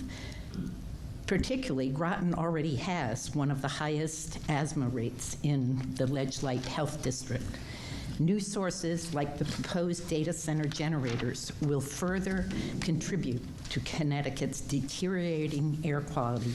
And since EPA is in the process of reclassifying the state of Connecticut, it already is a non-attainment zone for ozone, it may well require that existing facilities have to take more stringent measures to make up for the added pollution that these generators will bring. That likelihood could be mitigated somewhat by requiring any new peaking generators to meet easily available, more protective standards in effect elsewhere and embraced in legislation currently pending in the General Assembly. But even those standards emit twice the pollutants of a regular power plant meeting Connecticut's regulations. So that actually translates, if you take it 100 to 250 megawatts, that would mean that the equivalent generators would be polluting the equivalent of what a 200 to 500 megawatt power plant does. I don't think anyone here wants one of those in our yard. And if you went back to the 16 times, which is what the Tier 4 generator is, that would be a 1,600 megawatt facility at the minimum. That's the size of Millstone, not the pollutants from Millstone, but to a 4,000 megawatt thing. We all understand the need to have emergency power capabilities, but to regularly use these polluting diesel generators to save one business money and negatively impact public health and shunt the responsibility and the expense for meeting stricter air quality standards going forward is not in the town interests. And given the ever more troubling information coming out about the developer, I urge the town council to not move forward with this proposal. Thank you. Thank you.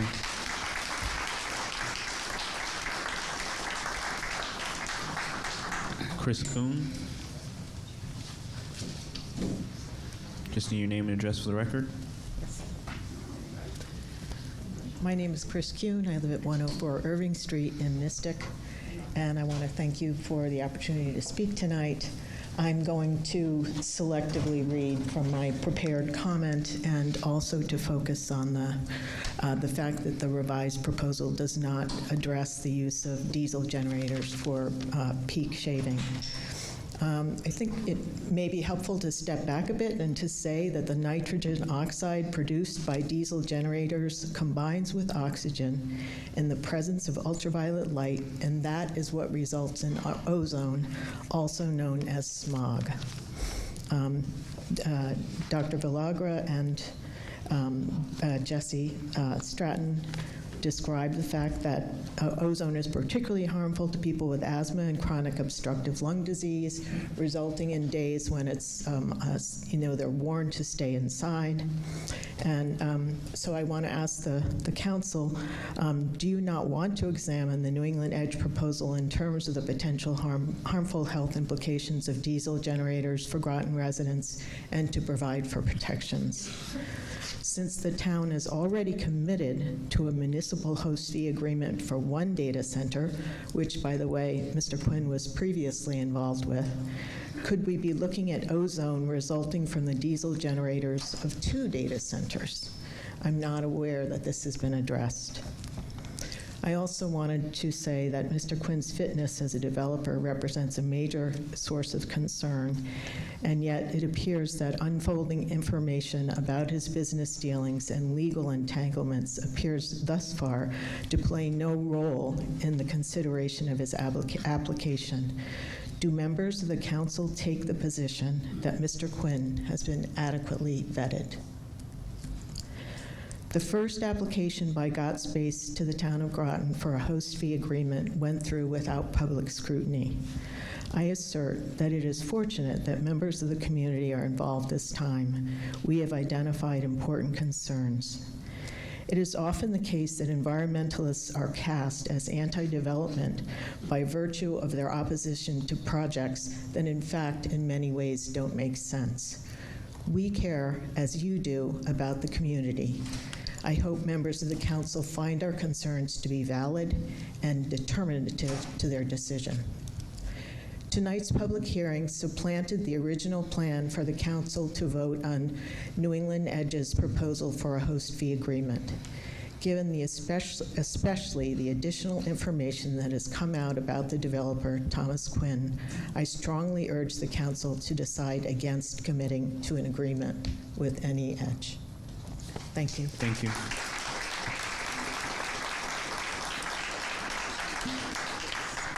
Douglas Schwartz. Just need your name and address for the record, please. Good evening. Douglas Schwartz, 420 Long Hill. I see this community moving in a very positive direction. This has been building over months. This is what democracy looks like, with an engaged citizenry, a free press. I've got a warm feeling about what's happening, not just here over many weeks and months. And there's a growing realization and consensus that we're not just trailer park trash that powerful outside interests can drag a $100 bill through and everybody will jump on it. There's good development and there's bad development. And I have to follow up with what Mrs. Furlong said. You've been very poorly served by your staff. It's not your job to do background investigations. It's not your job to determine counterparty risks and such things. And this manipulation continues actively. A couple of examples from the last week or so. You have to sign the agreement to see who you're signing the agreement with. This is absurd. Nobody does this in the business realm. And the proposal tonight to do an RFP to find real developers, if we wanted to go down that route, makes way too much sense. We know who's behind this. It's Amazon, Google, Apple, and so forth. And they're taking advantage of us like we're a bunch of hillbillies here. This doesn't pass the laugh test, and it doesn't pass the smell test. Now, the second example, and probably more egregious, is you were told that this is a telecommunications facility. This is clearly defined in your zoning regulations. A telecommunications facility is a cell tower or a radio antenna. That's it. So once again, planning and zoning, which cannot do anything with this because there's no definition of a data center in planning and zoning. It's not an industrial use, which is what the zone is. Industrial use requires manufacturing goods. Once again, planning and zoning will be tasked with cleaning up a mess that the staff dumped on you. The name of George McLaughlin, a Boston lawyer, came up earlier this evening. In December, he was the one who created Any Edge LLC when he filed with the Secretary of State. 2 days later, the consultant, Thomas Quinn, is brought in and replaces his name on the paperwork. We know he's a consultant because Mr. Quinn told us that. They also have a secret agreement with CMEC. A federal jury, with Groton Utilities. Groton Utilities is the principal owner of CMEC.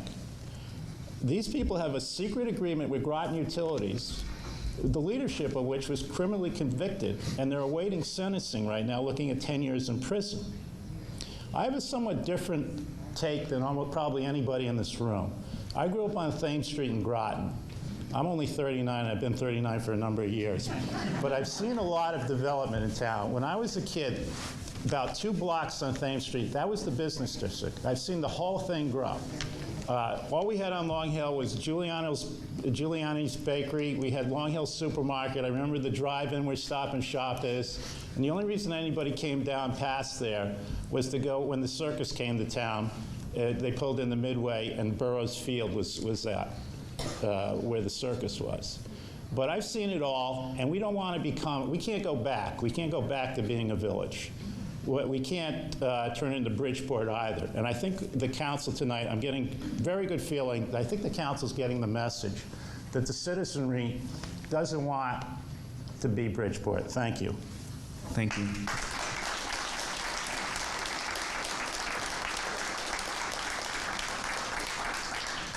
Next, I believe Joyce Resnikoff.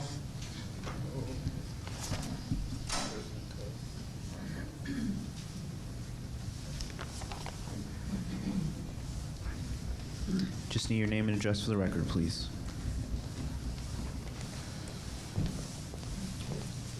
Good evening. My name is Joyce Olsen Resnikoff, and I'm representing the Groton Shopping Plaza. It's been a very interesting night. I wanted to come and support the idea of new business. When my father came and showed me in 1951 that he was going to build a shopping center, the only one in the county, we have it, and it's 70 years. And I like the town of Groton. My children all grew up here. And the reason I'm here tonight was to say I look forward to bringing business into our town. But I didn't expect to hear what I'm hearing tonight. And I understand where everybody's coming from, but I don't like how you do speak. And I'm very proud that I know Tom Quinn, and I'm very, very proud to have a son, Christopher Regan, working with Tom. That means a great deal to me. And I love this area. And I'm sure a lot of you know the other one that we have done 48 years ago in Stonington. But I don't expect to come to, this is the first time I have come to hear, there isn't one positive statement. And I want to correct it. I don't know what you have out for Tom Quinn. It's wrong. And I'm sorry I had to sit through this all night to hear it and wait to say these words. Thank you. Michael Boucher.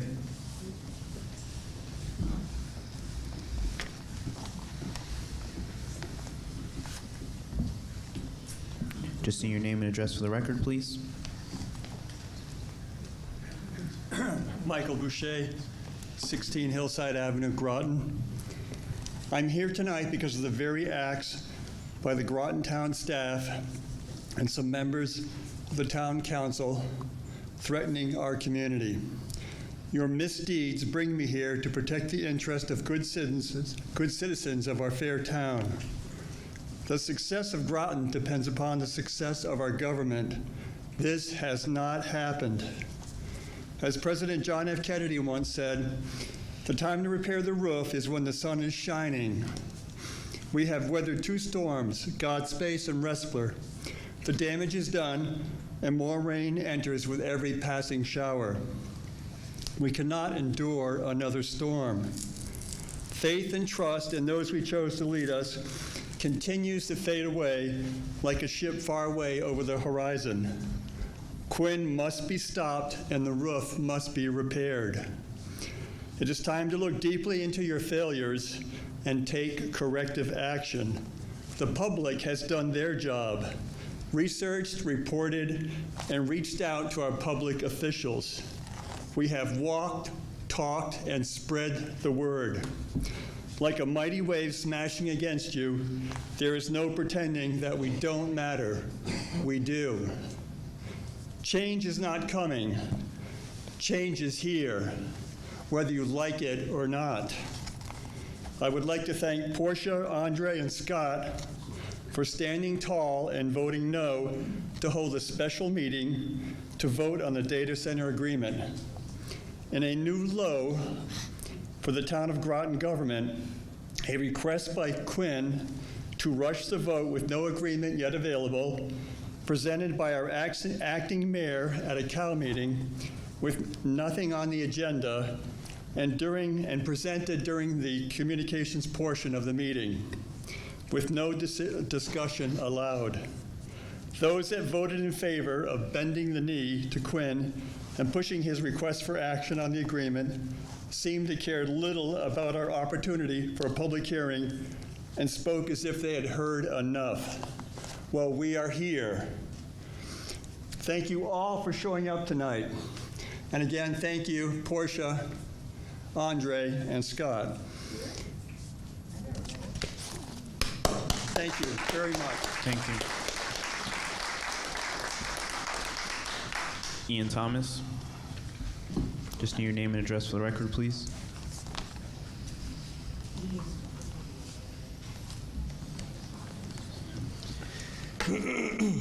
Good evening. Ian Thomas, 24 Jefferson Drive, Groton, of course. So first and foremost, there needs to be a far more rigorous and thorough vetting of the background of this developer. I'm not sure how all these lawsuits and allegations have not already disqualified this proposal, but there should at least be some demand that the whole process slows down and takes an incredibly detailed look at every aspect of this deal. There needs to be a public hearing with a full panel of all the stakeholders where there can be Q&A back and forth with a broad time limit. And regardless of whether or not we proceed with any edge or not, if we are genuinely interested in having data centers at all in Groton, that also needs to be on the table of discussion. And along those lines, if we are going to entertain these ideas, then maybe we should go through the host fee agreement construct, regardless of what the developer wants, and look at what we want. Now,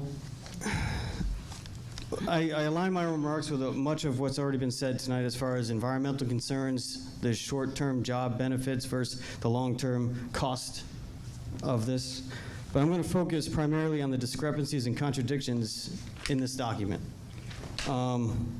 First and foremost, there's a definition in the preamble that defines the properties. Groton properties may also include contiguous or other real property or off-site locations for substations, relay stations, and other infrastructure. So that's in contradiction to what's stated in the state statute as far as definitions go of what a facility is and qualified data center is, where they say facility means one or more contiguous tracts of land or any structure or personal property contained on such land. So that's a problem. Need clear definitions and terms. And second, just going through this document, if you took a highlighter and just highlight every time you come across the word reasonably is not a measurement. It's a relative term, so we don't know what reasonably means. So anytime you see reasonable, flag it and come up with something defined that we can measure when it comes to what's reasonably acceptable, reasonably satisfied, whatever.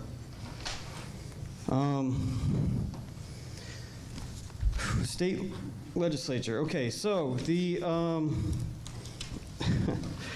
in the state bill, the Public Act, I don't know if y'all caught this or not, Section 1-10-F-4, any operator or affiliate of and co-location tenant of such qualified data center shall be exempt from any financial transactions, tax, or fee that may be imposed by the state on trades of stocks, bonds, derivatives, and other financial products. The exemption under this subdivision shall be effective for a period of 30 years. Why? Why do they need that provision? What is that all about? Do you know? Can anyone explain that to me? There's also a statement in the host fee agreement about crypto. No cryptocurrency will be mined here. But later in the document, there's a confidentiality provision that doesn't allow us to know what's going on. I mean, we can't ask what's happening inside the big gray box. So how can we even verify if there's any crypto mining going on at all? Don't know. Now, here's a big one. If you go and look at GotSpace website, they have plans for Groton. Groton North and Groton South. Groton North is the 117 property, right? There's 3 data centers on that planned. That's GotSpace. GotSpace Groton South has, guess what? This very same piece of property that AnyEdge is trying to acquire right now. Conflict, lawsuit, something's coming down the pipe with that. Can't sign with this guy if you kind of signed an interest with that other group. Second, the engineering firm that produced the drawings, Stadia Engineering Associates, STADIA, is on the plans on the GotSpace website. And then when you look at what was presented with this packet, it's pretty much the exact same plan by the exact same engineering associates group. And the date of the product of that picture was May of 2021, 7 months before AnyEdge was even incorporated as an LLC. So I have concerns about intellectual theft. Is there a lawsuit? Another one in the pipeline? You know, why not? So, also the building on Site 1 in the AnyEdge plan. Oh, I should say the only difference between the GotSpace Groton South plan and the AnyEdge plan is that the orientation has been rotated 90 degrees. So they did that. Thank you. And the GotSpace was produced in February of 2021. Last one, real quick. Site 1 requires a 17-acre land swap. If that deal occurs, then the penalty for a permanent sound violation, which is also in the host fee agreement, it's in the agreement that the penalty would be a 50-acre land donation, which is the Hazelnut Hill property, that side. How can that be a penalty for a permanent sound violation? Mind you, permanent, irreconcilable sound violation. At the same time, it's being proposed as part of a land swap to get that 17 acres. Site 2, if they build Site 2, you're looking at the level of blasting that's required for Site 2 to drop those granite ledges down. That's essentially the relative equivalent of mountaintop clearing. Thank you. So, think on it.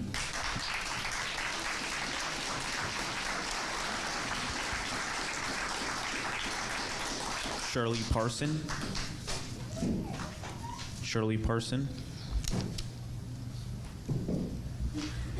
Just need your name and address for the record, please. Yep. Shirley Parson, 540 Flanders Road. I just want to thank the gentleman that just spoke. He said a lot of things that I was looking at in the agreed contract, but I didn't highlight everything, all the reasonables, et cetera, but there's a hell of a lot in there.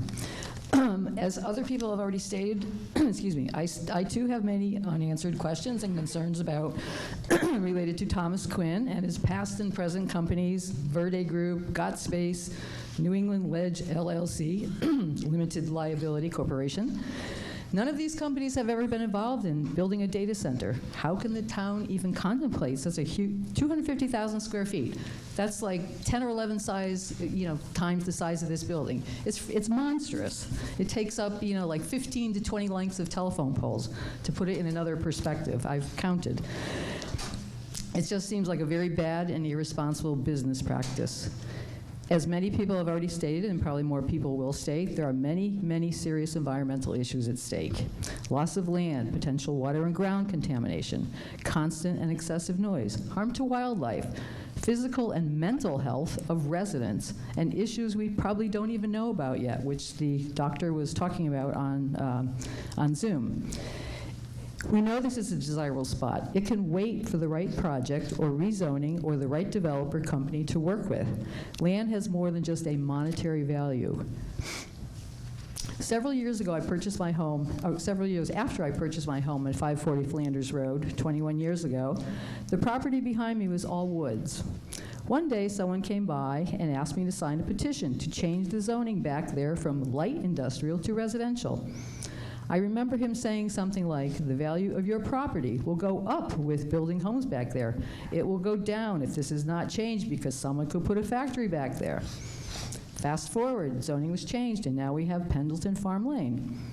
Can you guarantee that the property value of homes on Flanders Road will not go down? I don't think so. I would also like to express my opinions on a few of the following excerpts from the revised agreement. Page 11 to 12, M. Future interest in 17.15 acres on Flanders Road owned by the town. I urge you strongly, as other people have said, do not swap or sell this land. It belongs to the town. It is a beautiful piece of property. It is a valuable resource, and it could be a buffer if this project goes forth. Live on this street. Besides, Mr. Quinn has stated several times in public he can build this thing without this land. I also want to address page 12, number 2. Construct up to 3,000 linear feet of sidewalk along Flanders Road. Why? This would be another one of those sidewalk to nowhere that exists in many places in this town, even along parts of Flanders Road now. Page 12, number 3. Align the entrance to facility with Pendleton Farm Lane with the intent of creating a 4-way stop sign. A 4-way stop sign on Route 1, on Flanders Road, a very busy road that's right up the road from the I-95 overlook, the transfer station, less than a mile up the road, Rogers Road and Yetter Road cross each other. There's no 4-way stop sign there, and I'm sure there's probably more traffic there than would potentially be here. Putting a 4-way stop sign. Can you just imagine the potential accidents, the trucks that go down that road, the school buses that go down the road all have to stop at a 4-way stop just because? Can you imagine a Saturday morning when many people are going to the transfer station? As one woman said in one of the meetings, all their crap flies off the ground. Well, you can imagine if all these trucks and all these cars have to stop for this 4-way little stop sign right before they go to the dump. It's just, it's crazy. I do want to thank you for all your work on this important matter. I know it's not easy. It is imperative, however, that you not let anyone, including and above all Mr. Quinn, pressure you into making a hasty decision. The town of Groton holds the cards and should not be bullied. I urge you to vote no to signing this agreement. Thank you very much. Thank you.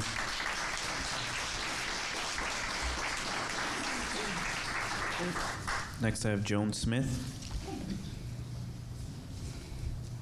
Just need your name and address for the record, please.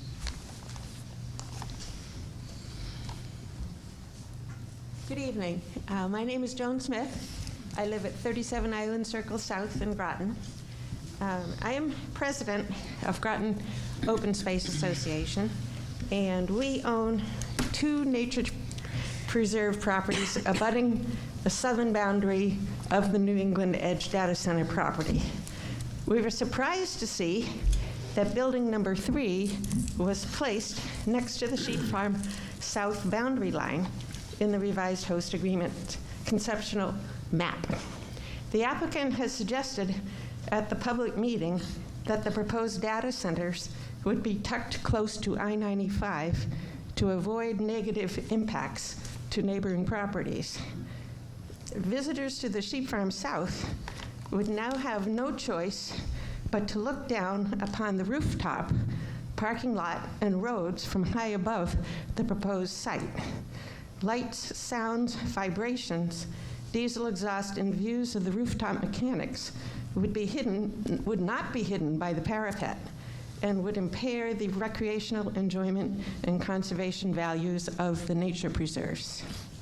We recommend that the proposed sound study in the revised agreement not only include neighboring buildings and human schedules, but also an expert analysis of impacts to nature preserves and wildlife. For example, migrating and other birds require sound for mating and territorial disputes. Many species use sound for hunting. Lights, noise, and 24-hour activity would disturb nocturnal wildlife activity and light up our dark skies. In addition to direct habitat destruction, there would be a high probability of disturbance to wetlands and wildlife from building and road construction.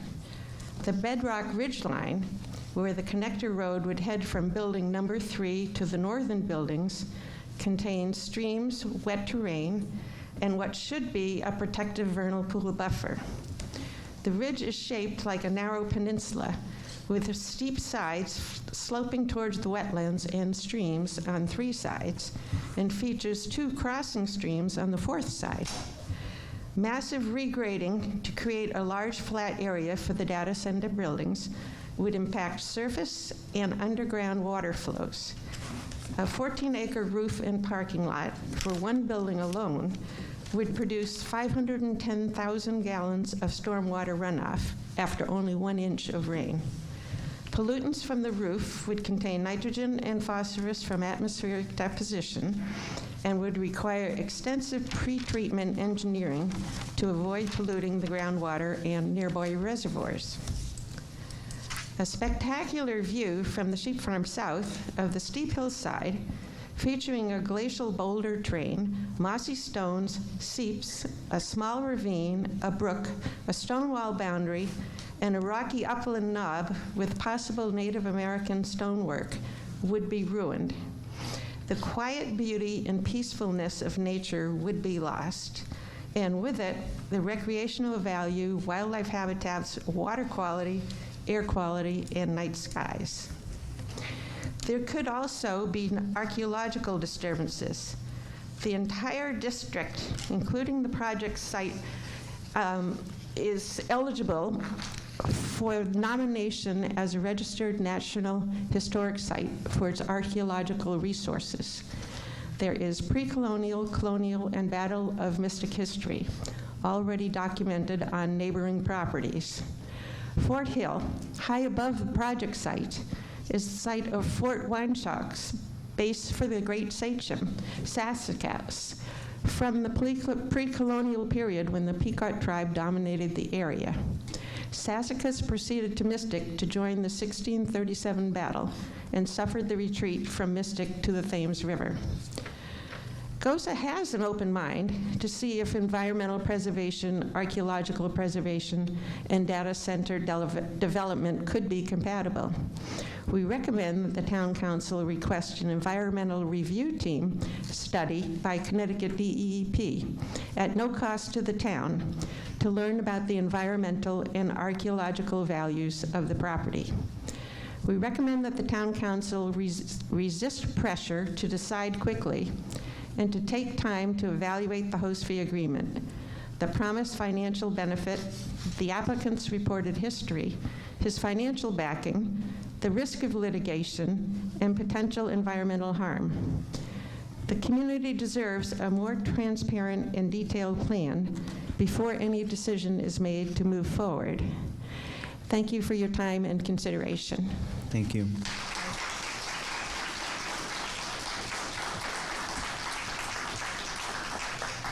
Janet Mayer.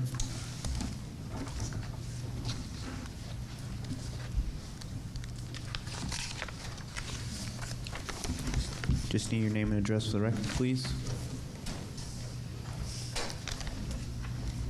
I'm Janet Mayer, 88 Ann Avenue, Mystic. Thank you for having me speak tonight. I kind of went with some straightforward, what I think are common sense questions to ask you tonight. And I'm just going to start with a data center analogy. If you were looking to build a home, would you choose a builder who had never built a completed home and had recently worked with a company that now has financial or legal issues? In the Connecticut Examiner, data centers cry foul as DEEP takes aim at diesel generator emissions. Mr. Quinn stated, quote, "The new restriction that could impact data centers sends at the industry a messy signal when referring to the emission standards from diesel-powered generators. We know that Connecticut has serious air quality problems." In the same article in the Examiner, Bureau of Air Management Chief Tracy Babbage said that Delaware has had stricter regulations on data centers since 2012, with 390 individual generators complying with those regulations. I'm asking you, do you feel that you were doing the right thing if you were to vote for this proposal without the stricter regulations? Have you read research about cancer rates and asthma from diesel emissions? Because that's pretty messy too. Do you as representatives care enough about climate change to make it a priority? Do you believe citizens had sufficient opportunity to voice concerns and get their questions answered? It's one thing to put out our concerns, it's another thing to get some of our questions answered. And I know there were some things put in I read the new proposal, and there were some concerns, I guess, put in there, but we never really seemed to get the questions answered. Do you believe that Mr. Quinn's behavior at the data center presentation was appropriate? Has town staff provided a risk analysis of the proposal? Do you trust state players to watch out for Groton's best interest with all the recent scandals? I'm sure you guys have read the news. I'd love to trust my state, but I'm a skeptic. And from Got Space ad featuring Thomas Quinn on the website Data Center Knowledge. This is quote, "Got big data tax incentives? Yes, on March 5th, 2021, Connecticut Governor Ned Lamont signed into law a best-in-class data tax incentive. Got Space was instrumental in the process by creating the big data draft incentives, working with the state of Connecticut and the DECD commissioner, and lobbying the bill to supermajority approval." The ad goes on to tout the sales, use, and tax exemption incentives, and then continues, quote, "In addition, these Connecticut data tax incentives are free from job reporting, jobs thresholds, or data center requalifications, making this the simplest and most straightforward guaranteed data tax incentive in the U.S. Connecticut's big data law defines financial and banking relocation opportunities with an unprecedented 30-year financial transaction tax exemption." I ask you, does this ad from Mr. Quinn give you confidence that this is a good deal for Groton, or is it the other way around? And off of this, I just really wish that we would take a look at our development process here. I would like you to look at your own values. I'd like you to look at all these people here who are trying to give input. You know, the analysis, was enough analysis done? Here we go again. What about ethics and transparency? And I agree, this should not be all on your plate. A lot of this should be done ahead of time. What everybody's bringing up here should be out before this ever comes to us. We should be just picking up maybe some odd little detail. I'm digging into articles myself to try to find out research on cancer rates. I don't get it. We need a better process, folks. And thank you. Thank you.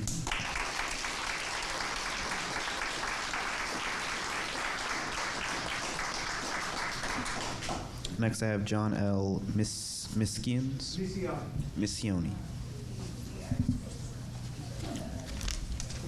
Just need your name and address for the record, please. Yes, John Missioni, 144 Brook Street. And I'm the person whose article was quoted, and I was going to read it here, but I'll be a lot quicker. I just want to say I am a financial executive. I'm a corporate advisor. I've raised money for many companies in many states in the United States, and I happen to be the chairman of the company that produced the 4 locomotives for the shoreline that I hope you guys are satisfied with. The point I want to make, since you have the rest of my article on the record, is in a transaction like this, the ability of the counterparty to perform is the essence of the transaction, because you are entering into an agreement where there's many, many performance requirements. How is it possible that we could sign a 20-year non-cancelable contract with an entity in business for less than 90 days with no financial information or any track record? It's impossible. I can tell you, and I support, and I'm really privileged to be a member of this community, to hear all the practical comments that have been brought up. There is no way in the United States of America, in a business in the businesses that I've seen, that anybody would bring a project like this to the equivalent of a board of directors. Impossible without all of the questions that have been posed by many of the people in the audience and myself being answered. I thank you for your work. I understand how much time has been spent on this, but you cannot vote on something with no information. Thank you. Thank you. Can you repeat his name? Would you repeat his name? John L. Missione. Thank you. Michael Kicking Bear Johnson. We have Councilor Baumgartner to read his remarks in his place.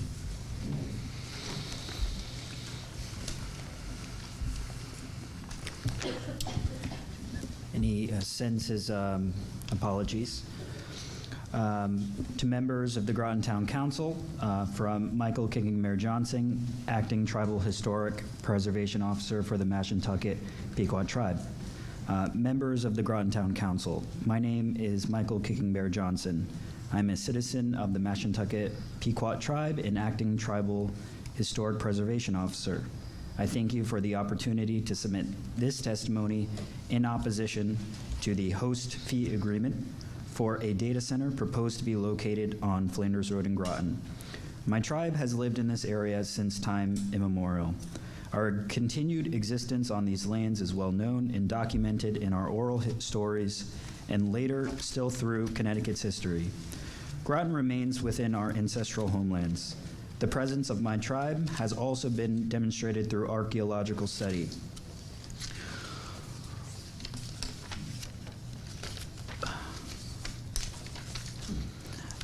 Apologize.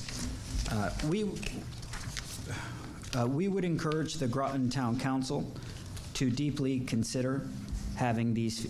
Apologies.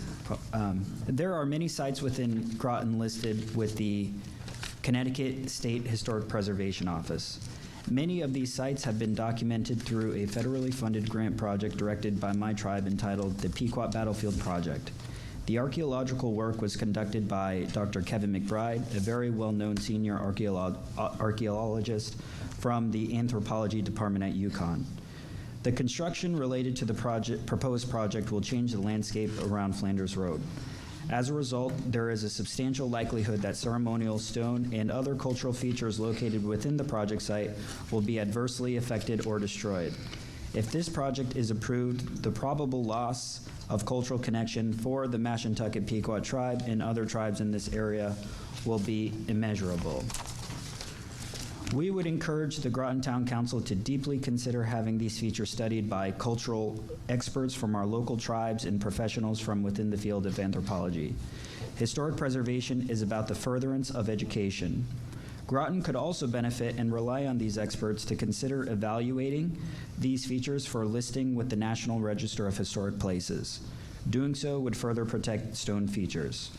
Groton also has a historic preservation plan, which was initiated in 1996.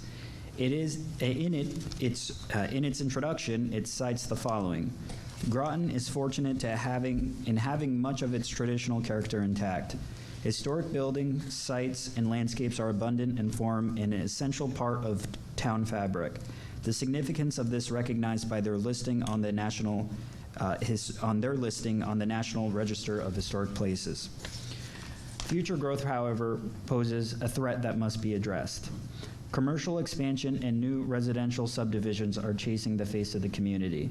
The preservation of the town's historic resources and the commissioning of the Historic Preservation Plan represents the town's commitment to the goal of balancing growth with the preservation of Groton's significant historic heritage. My further suggestion would be to see if Groton's current zoning regulations agree and comply with its Historic Preservation Plan. I have included a sample of existing zoning regulations from the town of Preston and Norwich, another municipality similar to Groton, with a historic preservation focus.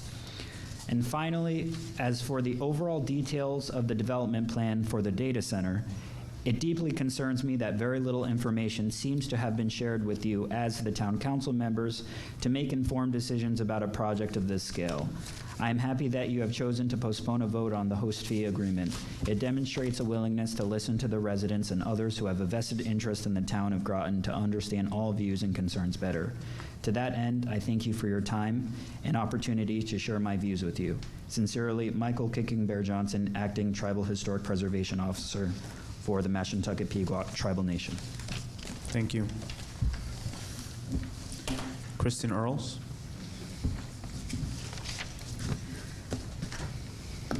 Just need your name and address for the record, please. Thank you. Kristen Earls, 144 Brook Street, Groton. Thank you once again to the mayor, the town council, town manager, and staff for the opportunity to share publicly our thoughts on the Groton Data Center Host Municipality Fee Agreement. Over the past few weeks especially, Groton citizens have become highly engaged in this issue, due mainly to dedicated efforts by citizens themselves, reaching out, conducting research, sharing information, leafleting, and engaging in healthy debate over details. Within the Groton community, subject matter experts and concerned neighbors alike have put in countless hours supplying deep content expertise on behalf of their neighbors. Citizen science has contributed expert testimony and recommendations, many of which you heard here tonight, around sound, energy usage, emissions, water, air pollution, public health, cancer and asthma rates, climate and downstream impacts. Citizen journalism, in addition to recent local and illuminating media coverage, have contributed countless letters to the editor, op-eds, informational flyers, and richly researched social media communications, assuming a critical role in educating the community, but mainly serving to point out, as so many have again this evening, the glaring lack of information across every aspect of this proposal, project, and partner.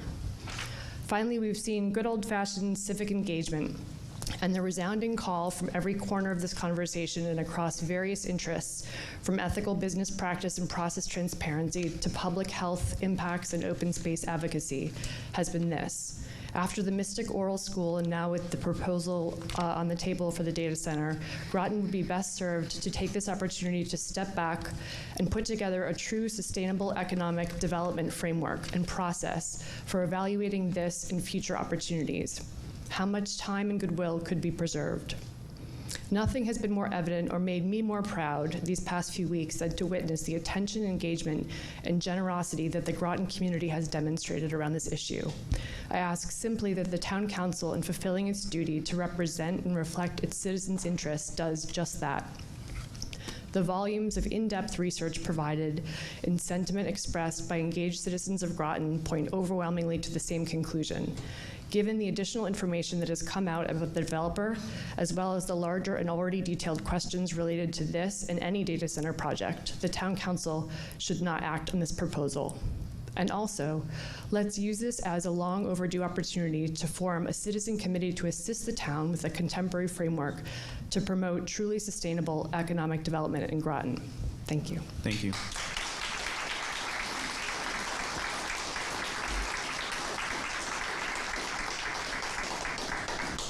Kevin Blacker.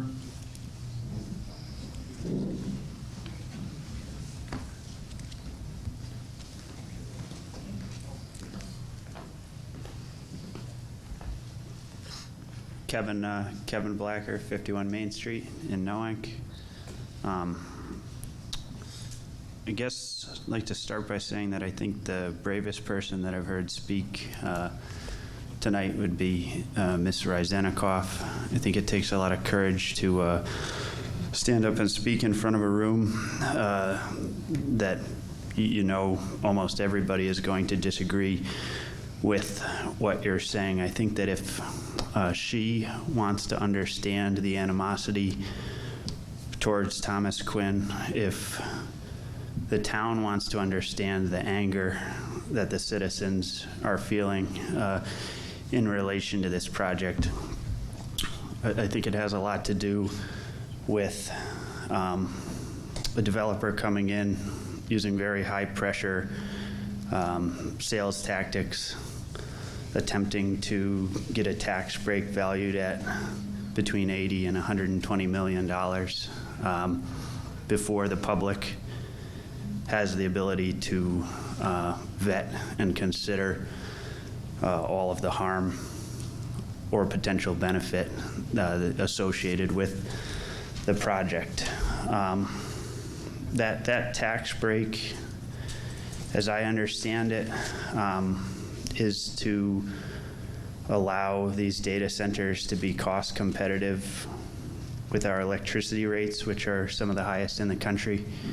All of us that operate a business locally have to pay those electricity rates. I think that those high electricity rates are a lever that encourages innovation, and that rather than offering subsidies and encouraging wasteful, harmful, polluting behavior, businesses should have to bear the burden of high costs. It's what drives innovation.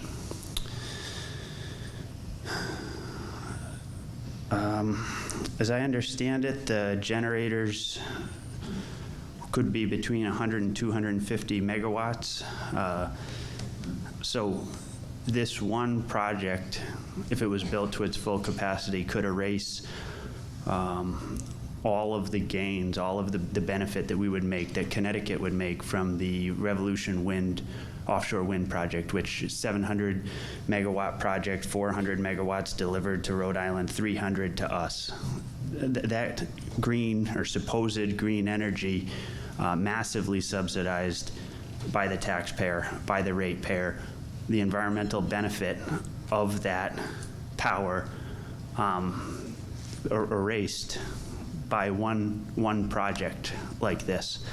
The last thing that I'll say is I think that Ms. Stratton had some excellent information about the generators. I would recommend you guys talk to her and maybe reach out to a contact at Pfizer to try and get some understanding of what type of fuel consumption we're considering with these generators.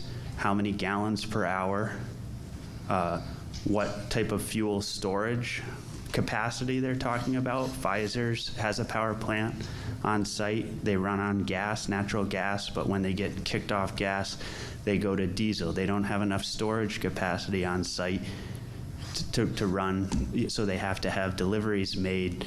It's something like every 6 or 8 hours. And you know, they have to have somebody stand next to the fill pipe, you know, as it's filling, because there's a danger of spill. So it's not just the storage on site. The details of everything that we're considering need to be considered, because the devil's in the details. So thank you very much. Thank you.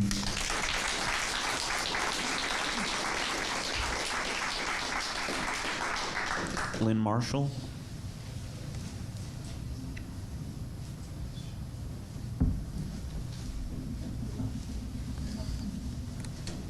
Just need your name and address for the record, please.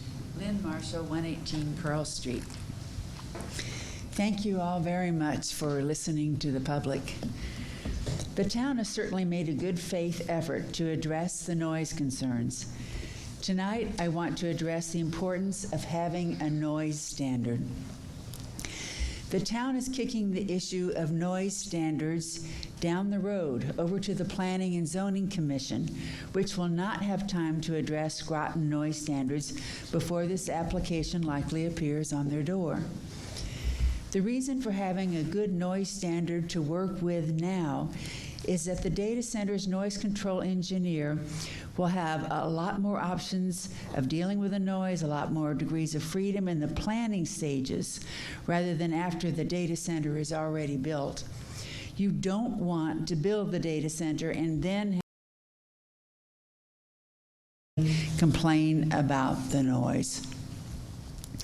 In the planning stages, the noise control engineer has a whole bag of tricks, including selection of the equipment to be purchased, manufacturer add-ons or modifications to the equipment, location of the equipment at the site, determining how the equipment will be operated. For example, it may be better to actually have more equipment, but to run it all at a lower speed. And added to all of that, there are the noise attenuation strategies by enclosures, et cetera, that will work with that equipment in that location. After the fact, if the data center is built and is too noisy, the choices for remediation are more limited. So it's important to get it right up front in the planning stage. Noise control engineers for the data center need to be designing to a well-defined standard, and it's important to get that standard right. 66 towns and cities in Connecticut have a noise ordinance. Groton does not. It's like telling people to drive on I-95 with no clearly defined speed limit. Just tell them don't go too fast and think that that will work out okay. And if you grab the speed limit from someone else, well, for example, take Wyoming's 80 mile per hour speed limit, that might be safe for driving on Wyoming's interstate highways, but not for I-95 in Connecticut. Likewise, you can grab a noise standard from someplace else that is not right for your community. If Groton had a noise ordinance, this would not be an issue, and I hope that Groton will get a noise ordinance soon so we won't run into this problem again. But realistically, there isn't time to go through the noise ordinance process prior to the data center host agreement, if indeed it goes forward. What can be done is to put the noise limits into the data center agreement. You could refer to the Connecticut DEP standard with some modifications to it that make sense for Groton and this data center proposal. Your noise consultant, the one for Groton, can help you with all of this and specifically can help you choose your target noise levels. And lastly, following up on what someone else said, noise violations should not be allowed, period. If you can't enforce the noise standard, then forget this project. Thank you for your attention. Thank you.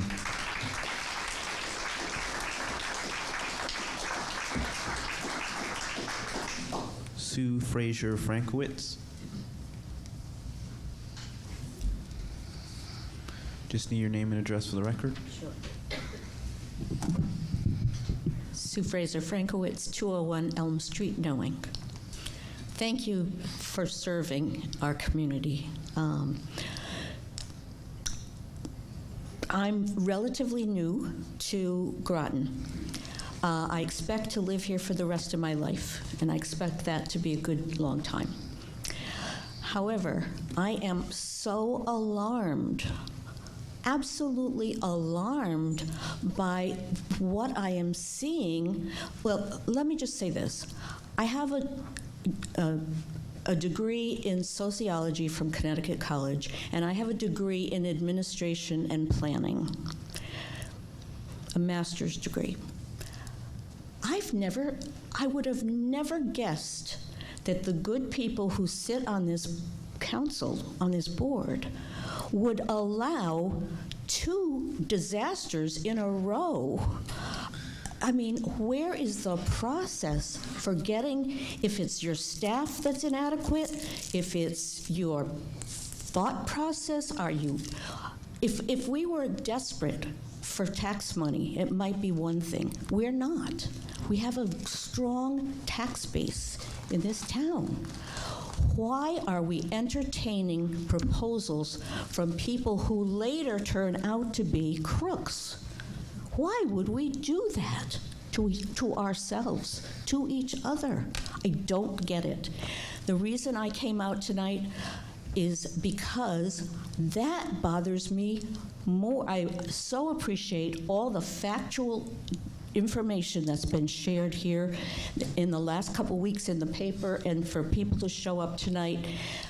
I appreciate that you rethought the idea that you could just sign this thing without knowing what you were doing. That's becoming clear, that there was so much information lacking for you to consider getting into any kind of a contract with people with this kind of reputation. So I just want to say I intend to stay connected to this community and be active with you, because I love Groton. I'm thrilled. I grew up in, I'm from southeastern Connecticut. I've lived in other parts of the country. I always come back home.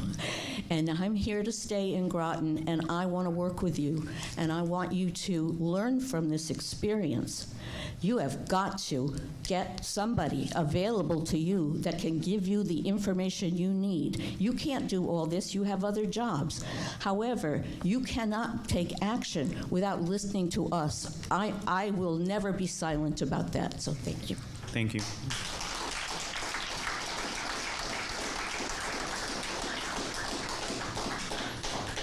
Anne Marie Foster. Just in your name and address for the record, please. I can remember it at this hour. Anne Marie Foster, 15 Route 27 in Old Mystic on the Groton side. First, I want to thank the council for putting off the vote. I want to thank the council for all the work they do. I want to state that I am so disappointed that our staff did not do all this research and come up with all the results that the citizens came up with. The council are volunteers. They should not have to do that work. That's why we pay staff to do it. And it is disgraceful that that did not happen again. That said, I just want to point out two things. One, would this be like Pfizer in New London after clearing out a neighborhood, getting a 10-year tax abatement, and then leaving after 10 years? Is that what would happen here? And probably not in 30. And two, the water and sewer all along Flanders Road should be something that is looked into as a way for anybody that is developing on there to see about getting them to pay for the project. That's all. Thank you.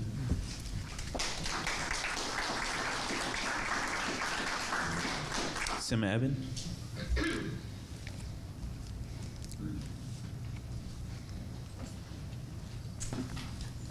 Good evening. Good evening. Thank you for the opportunity to speak tonight, and I want to thank everyone here for coming out and sharing all your concerns. My name is Sima Eben, and I live at 51 Jupiter Point Road. The 8 Democratic members of the Groton Town Council ran on a platform of promoting, and this is a quote, economic growth focused on downtown Groton, economic growth focused on small businesses, protecting the town and coast from the impacts of climate change, preserving open space, protecting the environment, and having development that fits Groton neighborhoods. The proposed data center could not be further from the ideals embodied in this platform. It is not focused in downtown Groton. It does not embrace a small business. It certainly is not protecting the town from climate change. In fact, it's exacerbating it. It's not preserving open space. It's actively destroying it. It's not protecting the environment. And as we've heard tonight, it does not fit the Groton neighborhood that it's adjacent to. When I went to the last meeting that was held by the EDC and the Conservation Commission, I learned from Mr. Quinn that about 250 megawatts of energy per year would be needed to run this place. Earlier this year, the Town Council passed a resolution to address climate change, resiliency, and sustainability as central management principle for all the actions by the town government. The resolution affirmed that climate change is a growing threat that's already impacted Groton, and they committed the Town Council to, quote, become a leader in combating climate change and becoming a more sustainable community. The Hartford Courant wrote about this in an article that I too was quoted in, and Mayor Patrice Granatowski was quoted as saying, "We have to do something. We can't keep sitting on it and not take any action." Apparently, the new town council and town manager do not believe action is needed in this race to the bottom. Was this resolution just lip service? I do have a few issues beyond that, and I do think that Eugenia Villagro was correct. This climate change is really the bottom line issue that this is addressing. This is a energy-intensive business, but actually, if you look in our zoning regulations, you won't find that data centers are allowed. They're not written in our zoning regulations. So someone in the town of Groton, the zoning official, one person decided that it was determined that this type of use was allowed in a light industrial zone. And I wonder, where does that authority come from?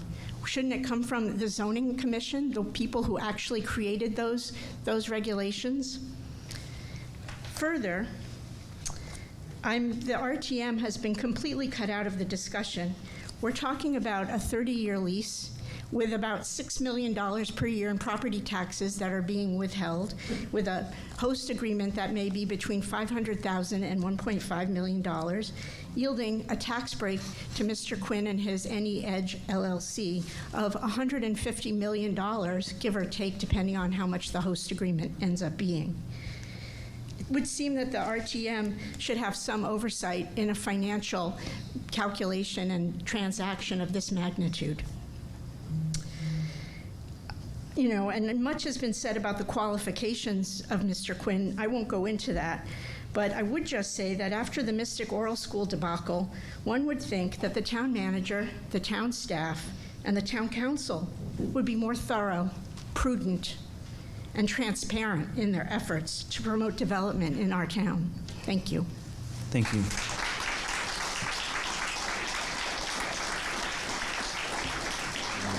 We still have Michael LaRosa,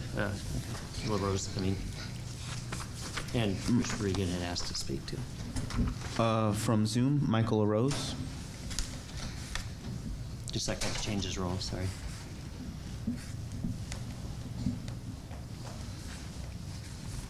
He's coming over.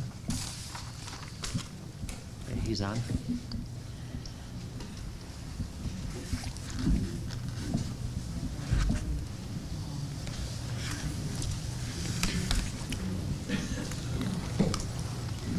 Sorry, can you hear me? Yes. Hi. I'd like to speak to some specifics regarding the noise survey information that you guys have, or wording, I should say, in the current document. I have worked for 10 years as an acoustic engineer, and I would say that there definitely, although there are outs given in this document, there definitely needs to be some work there. First off, it states that the target noise to be measured and controlled shall be no more than the road decibel noise from Interstate 95 adjacent to the Groton property. Now, it doesn't specify that is not a unit of itself, but of scale. But let's assume that sound pressure level.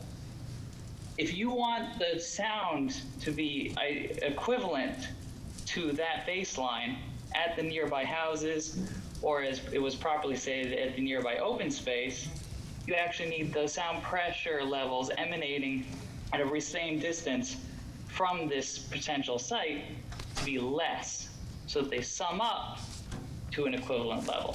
So you don't want an equivalent. If you have two equivalent sound levels in decibels, you're going to get more sound to the neighbors, and I don't think that's the intended outcome. Secondly, I don't see any details here, although this will be fleshed out presumably in the further commission talks about transient noise or any sort of narrowband type corrections or anything else, because not overall sound pressure levels are not necessarily what causes the most disturbance to someone's ears.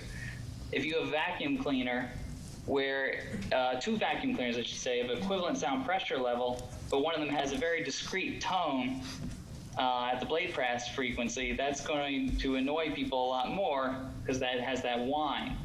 So you not only have to look at just general levels, but you also have to look at perceived harshness and other human factors, not just A weighting. So I do agree that you should definitely have, if going forward with this, a certified person looking into this for you. But I don't think it would be necessarily wise to set out a overall, in this agreement, target when that might want to be addressed later on. Secondly, I'd like to address the fact that normally when it comes to large industrial properties, the costs of potential decommissioning down the line, if the original owner or proprietor were to declare bankruptcy, that usually comes out of tax funds that were paid to the town or the entity over time. And it's always a tough pill to swallow, no one likes it. And if you look at all the abandoned mills in adjacent towns where the owners walked away and left an environmental mess behind, we know that this is a potential problem. Now, there doesn't seem to be any sort of requirement in the case of this agreement for any like escrow account or anything else where the funds are pre-allocated in such a way that they would be recoverable, not just legally required to be recoverable, but actually recoverable should the future owners have a spill, some sort of calamity, and just decide to walk away from the property. Secondly, all these fee agreements, we have to keep in mind here that I see no provisions for inflation. So the max we're ever going to get from this is right now, because I don't think no one's predicting a deflation period. So by giving this sort of agreement, you're not really, we as a town are not really leaving ourselves a lot of leeway here should the worst happen. And I feel like there should be more provisions here in order to prevent that going forward. Because as I said, if you look at nearby areas, there's a lot of problems where you have a business that has an issue, they determine it's not financially viable for them to continue, and they just walk away, and the town is left footing the bill. And in this case, the question is, have we really saved up enough of this money from these host fee to pay that bill? Thank you for your time. Thank you.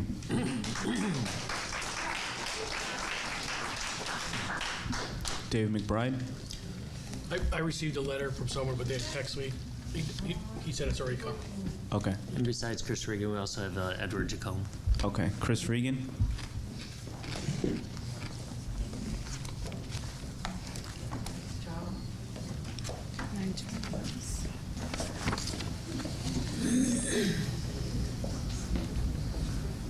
Good evening, I'm Chris Regan, Any Edge. I live in Stonington, 20 Finley Way. I'd like to address some of the misconceptions and misfacts that are going out through our society in this town, in London County. The town has done a full background check on Mr. Quinn. And let me repeat it, there's no lawsuits in his background check whatsoever. Repeat it again, no lawsuits against Tom Quinn. Where is he? Two, regards to it with the host fee, okay? If it's 1.5 million as the fee, excuse me, I'd like to talk. Regards to it, that fee would make us the third largest taxpayer in the town of Groton, behind Pfizer and Electric Boat. So don't get me wrong, it is a big fee, okay? Regards to the water, Long Island Sound, I grew up in Mumford Cove, and I'll tell you, I appreciate clean water, because when in the 70s and 80s, I used to go water skiing in Mumford Cove, and there used to be, what would you say, raw sewage. So I'm glad that it's cleaned up, but I want to make sure it stays that way. Where did the source And then, in regards to infrastructure costs, the developer's going to pay all the infrastructure costs. There's noise in the room. Can we please stop that? I can't hear the speaker. Can the attendees not speak unless they're at the podium? Thank you. Okay, and in regards to the zoning, it's industrial land. The road was built as an industrial road for the industrial parks. So it's zoned for what we're doing. In regards to the misstatement in regards to a penalty on sound attenuation of 50 acres as a penalty, it's not.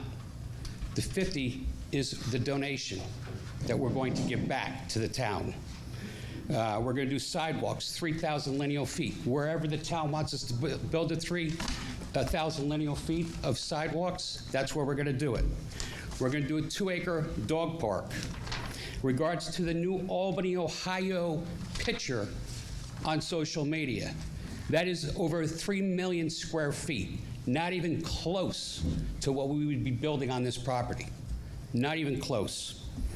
The jobs, it's 2,000 construction jobs, and the permanent jobs depend on how many buildings we build. It could be anywhere from 80 to 160. And that's jobs that are opportunities for our students in town at Grasso Tech. In regards to state aid engineer was brought up. That's Jim Rossman. That is somebody that grew up on Flanders Road in Groton. So he cares about what happens in the town of Groton because we both grew up here. In regards to environmental study, that's in the host fee agreement.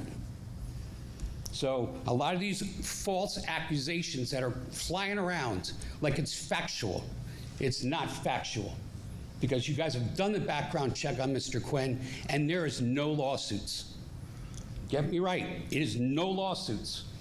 Now, that's why my mother's very emotional about it because, you know what? You guys are throwing accusations about somebody that's false. And in regards to the noise attenuation, we're going to be paying for the study in planning and zoning. So there'll be, before it's built, a study that's done. Thank you very much. Thank you. Edward Jacome.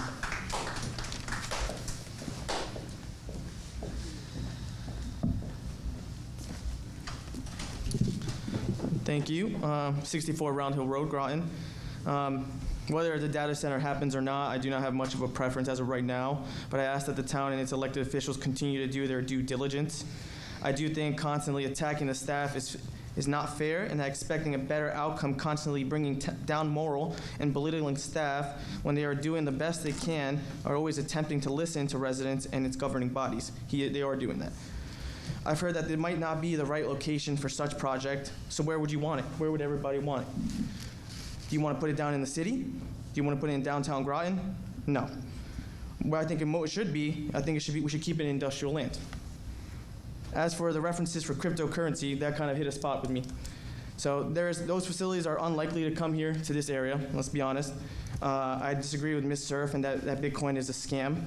What does she have against it? Is she a gold bug? And a lot of this audience is in the older category, so I hope that they can understand the importance of that. Mining Bitcoin is cleaner than vehicles, AC units, and power plants. Bitcoin is a hedge against inflation and store value in its current rate and its decentralized currency. We shouldn't be putting it down, rather praising it for its value and its goal. Thank you. Thank you. Are there any other speakers? Yeah, me. Okay. Let's put another sheet up here.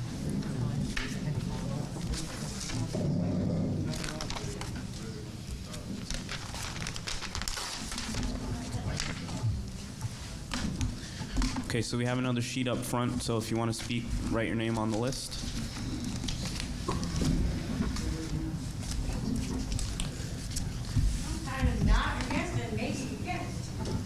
Just need your name and address for the record. I'm going to make this quick, if I can.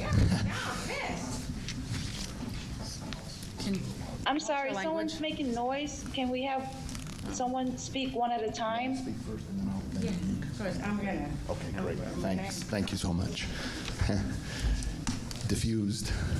I just wanted to, I got to say, I read the first agreement, the contract that you were, and I don't know if it was been changed, but there was one item in it that the $1 million that we're getting out of this is a fee that's different than our taxes, which go up every year with inflation and costs to the town. So we're locking into a number that is fixed. I saw in the agreement that there was a provision for a 2%, I believe, increase per year. And then another provision, I think it was to allow up to, that 2% could increase to 3% if the consumer price index showed inflation. We are right now, today, I read in the paper, 7.9%. So that $1 million has already been reduced by 4%. It's not $1 million anymore. You can't buy $1 million of things with that money anymore. And also, that $1 million doesn't kick in, from what I understood, until there's a C of O. So that could be 2 or 3 years from now. That $1 million will possibly buy you a fraction of that amount of money. So just be aware that when you sign a fee agreement, it's fixed in place, doesn't change, except for this 2% or 1 additional % with inflation, but inflation is already eating it up and diminishing its value. And 3 years from now, it's going to be significantly less than that. That's all. Thank you. Mr. Mayor, did the speaker announce his name and address for the record? Can I get the last speaker's name and address for the record? Oh, I wrote it down. I'm sorry. Michael Kane, 51 Jupiter Point Road. Michael Kane, 51 Jupiter Point Road. Next, I have Michelle McCullen Green.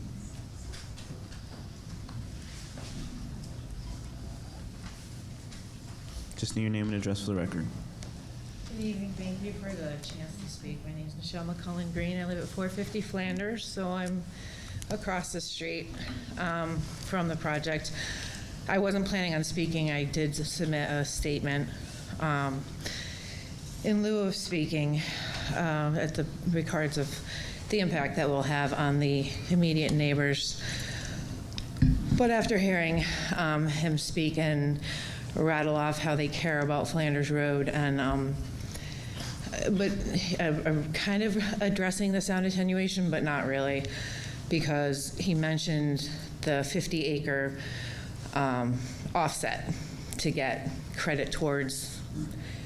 I don't know the wording of the agreement, but there is some sort of deal where they can elevate their noise level if they give you 50 acres. I've heard it. I've read it once. I've heard it twice. So there's something to it. He just mentioned 50 acres for sound attenuation as a trade-off. Secondly, okay, so they're going to hire their own sound consultant for sound attenuation. What business do you know is going to put top dollar into prevention of something? Their own consultant is going to be in their best interest. We need Groton, for the residents of Flanders, to invest in a consultant that speaks for the residents of Flanders. The business is going to do business in their best interest.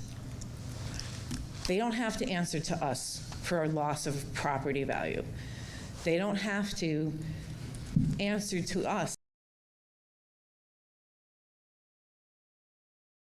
My family has lived here for 26 years, and we've paid taxes for 26 years. And that land was zoned industrial many, many, many years ago. And it was not residential around it when it was zoned industrial. I question if today, if it was looked at, would it still be zoned industrial?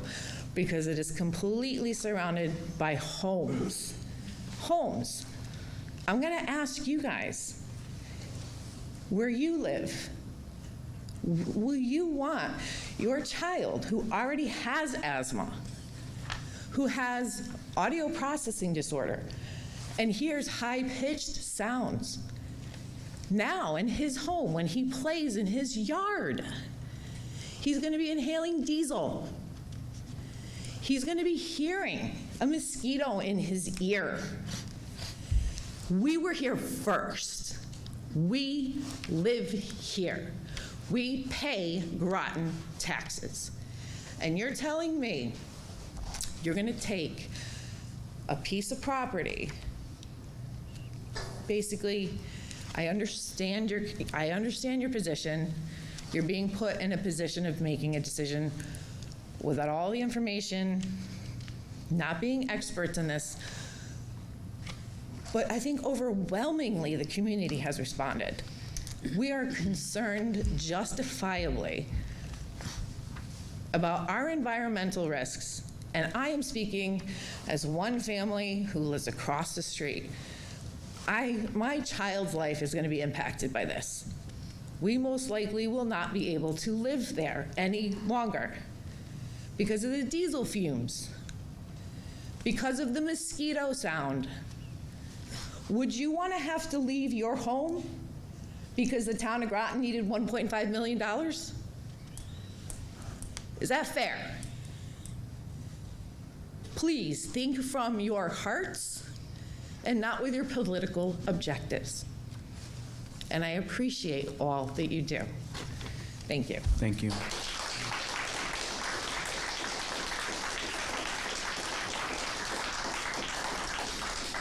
Kim Sheriff.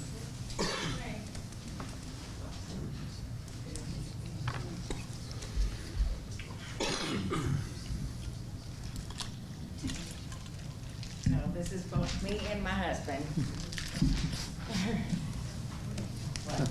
Oh, back. I get a microphone? Oh, no. Do I get to sing? Just need your name and address for the record. All right. So my name is Kimberly Sheriff. I live at 336 Hazelnut Hill Road. Y'all heard from me about a couple weeks ago. So I'm going to give you my husband's prospect on this, and then I'm going to give you mine too. So this is my husband's. So this is his. I only get so much time, right? So this is what he says. He says, tell them no reason for us to want that. It will make our properties less desirable and we get nothing. Bringing jobs isn't enough. Give each of us, giving each of us owns a property $100,000. Hello. That's what he says. All right. So this is me. I have lived, I don't consider myself from Connecticut, even though I've lived here for 30 years now. I am from Chicago. I lived in Florida. As you can see, my accent is not from here. I still have a Southern Connecticut. So I lived on Long Hill Road. On Long Hill Road, I owned my house on Long Hill Road for 16 years. And I know y'all from the last time I told you that. And I just bought my forever home on 336 Hazelnut Hill Road. So, yeah. So that's where we're gonna be until I die.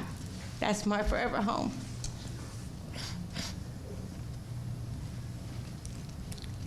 I have 2 grandchildren.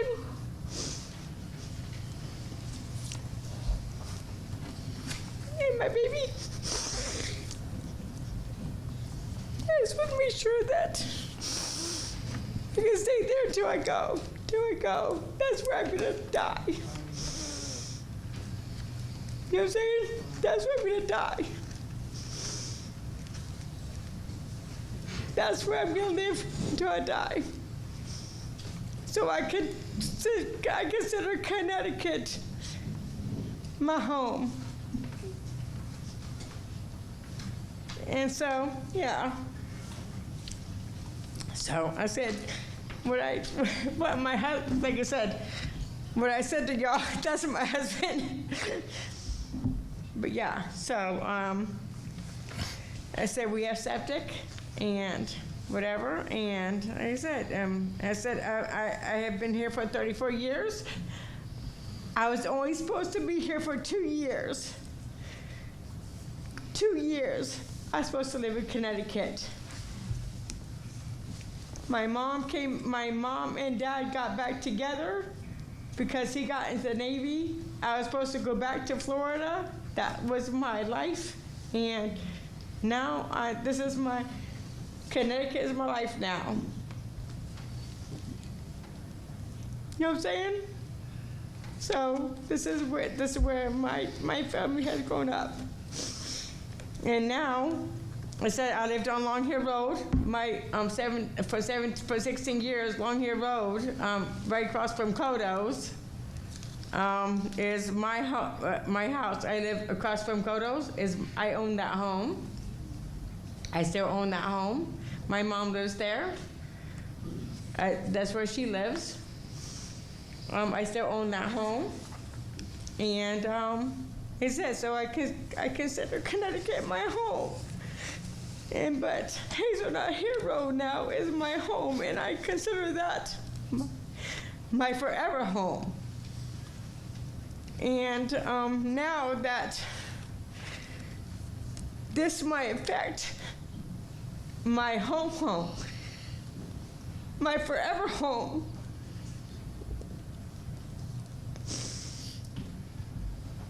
I want to make sure that it won't affect it. Do you understand?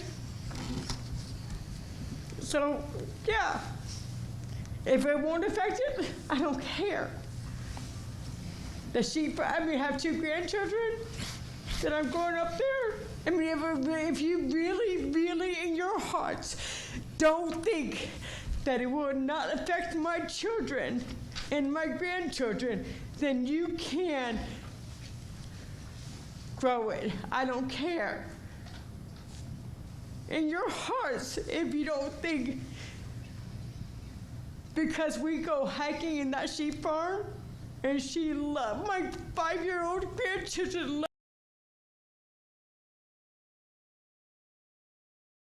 she loves it. And then my 1-year-old grandchild. Do you understand? Do you understand? Do you understand? That's my forever home now. I just bought it a year ago.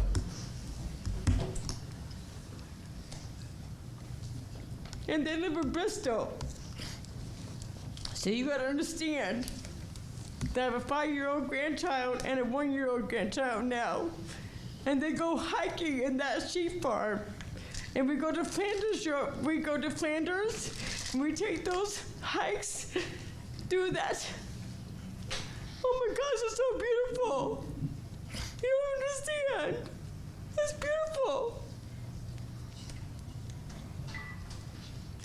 You don't understand. Thank you.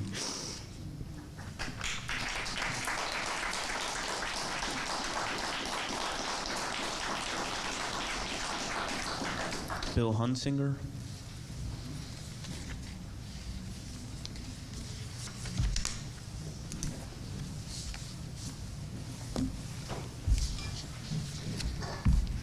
My name is Bill Hunsinger. I live 53 North Road. I have lived here for close to 50 years. My father moved us here in 1955. Some of the people here may have actually had my father as a teacher at Fitch, somewhere between 1955 and 1985. I left for a while. I moved back here in 2010, and my wife and I built a nice home. I say build a nice home. We didn't build the house. The house was there, but we built a home on North Road. This whole area of southeastern Connecticut seems to be published in some sort of a scam artist book somewhere that says, here's the bullseye, go to Stonington, see if you can screw around with them. Go to Groton, see what you can do there. twice Groton's been nailed. Stonington got nailed once. The community of Stonington and actually part of Groton in that whole Mystic debacle shut that down quickly. And by the turnout that I've seen here tonight, I hope this gets shut down quickly. People can say that Quinn was vetted, but let's see. Dave Collins says he wasn't, and somebody who works for Quinn says he was. Gee, who am I going to believe? I think I'm going to believe Dave Collins, and I thank him for a lot of the knowledge that people have gotten and then went on to pursue all the research that they could do. I am totally and thoroughly against this, and I'm glad that the vast majority, other than one person, other than somebody who worked for Quinn, spoke out against this tonight.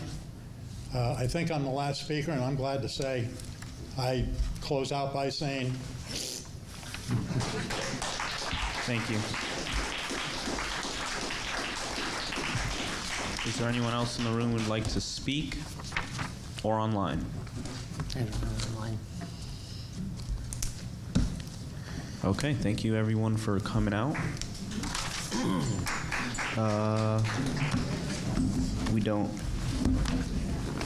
It's not on the agenda. We don't have any other business, so I'll entertain a motion to adjourn. Motion to adjourn. Second. Moved by Kasiri, seconded by Jones. All in favor say aye. Aye. Opposed? Aye. Abstentions? That carries 7 in favor, 2 opposed, Baumgartner and Bordelon, 0 abstaining. We are adjourned at 9:51.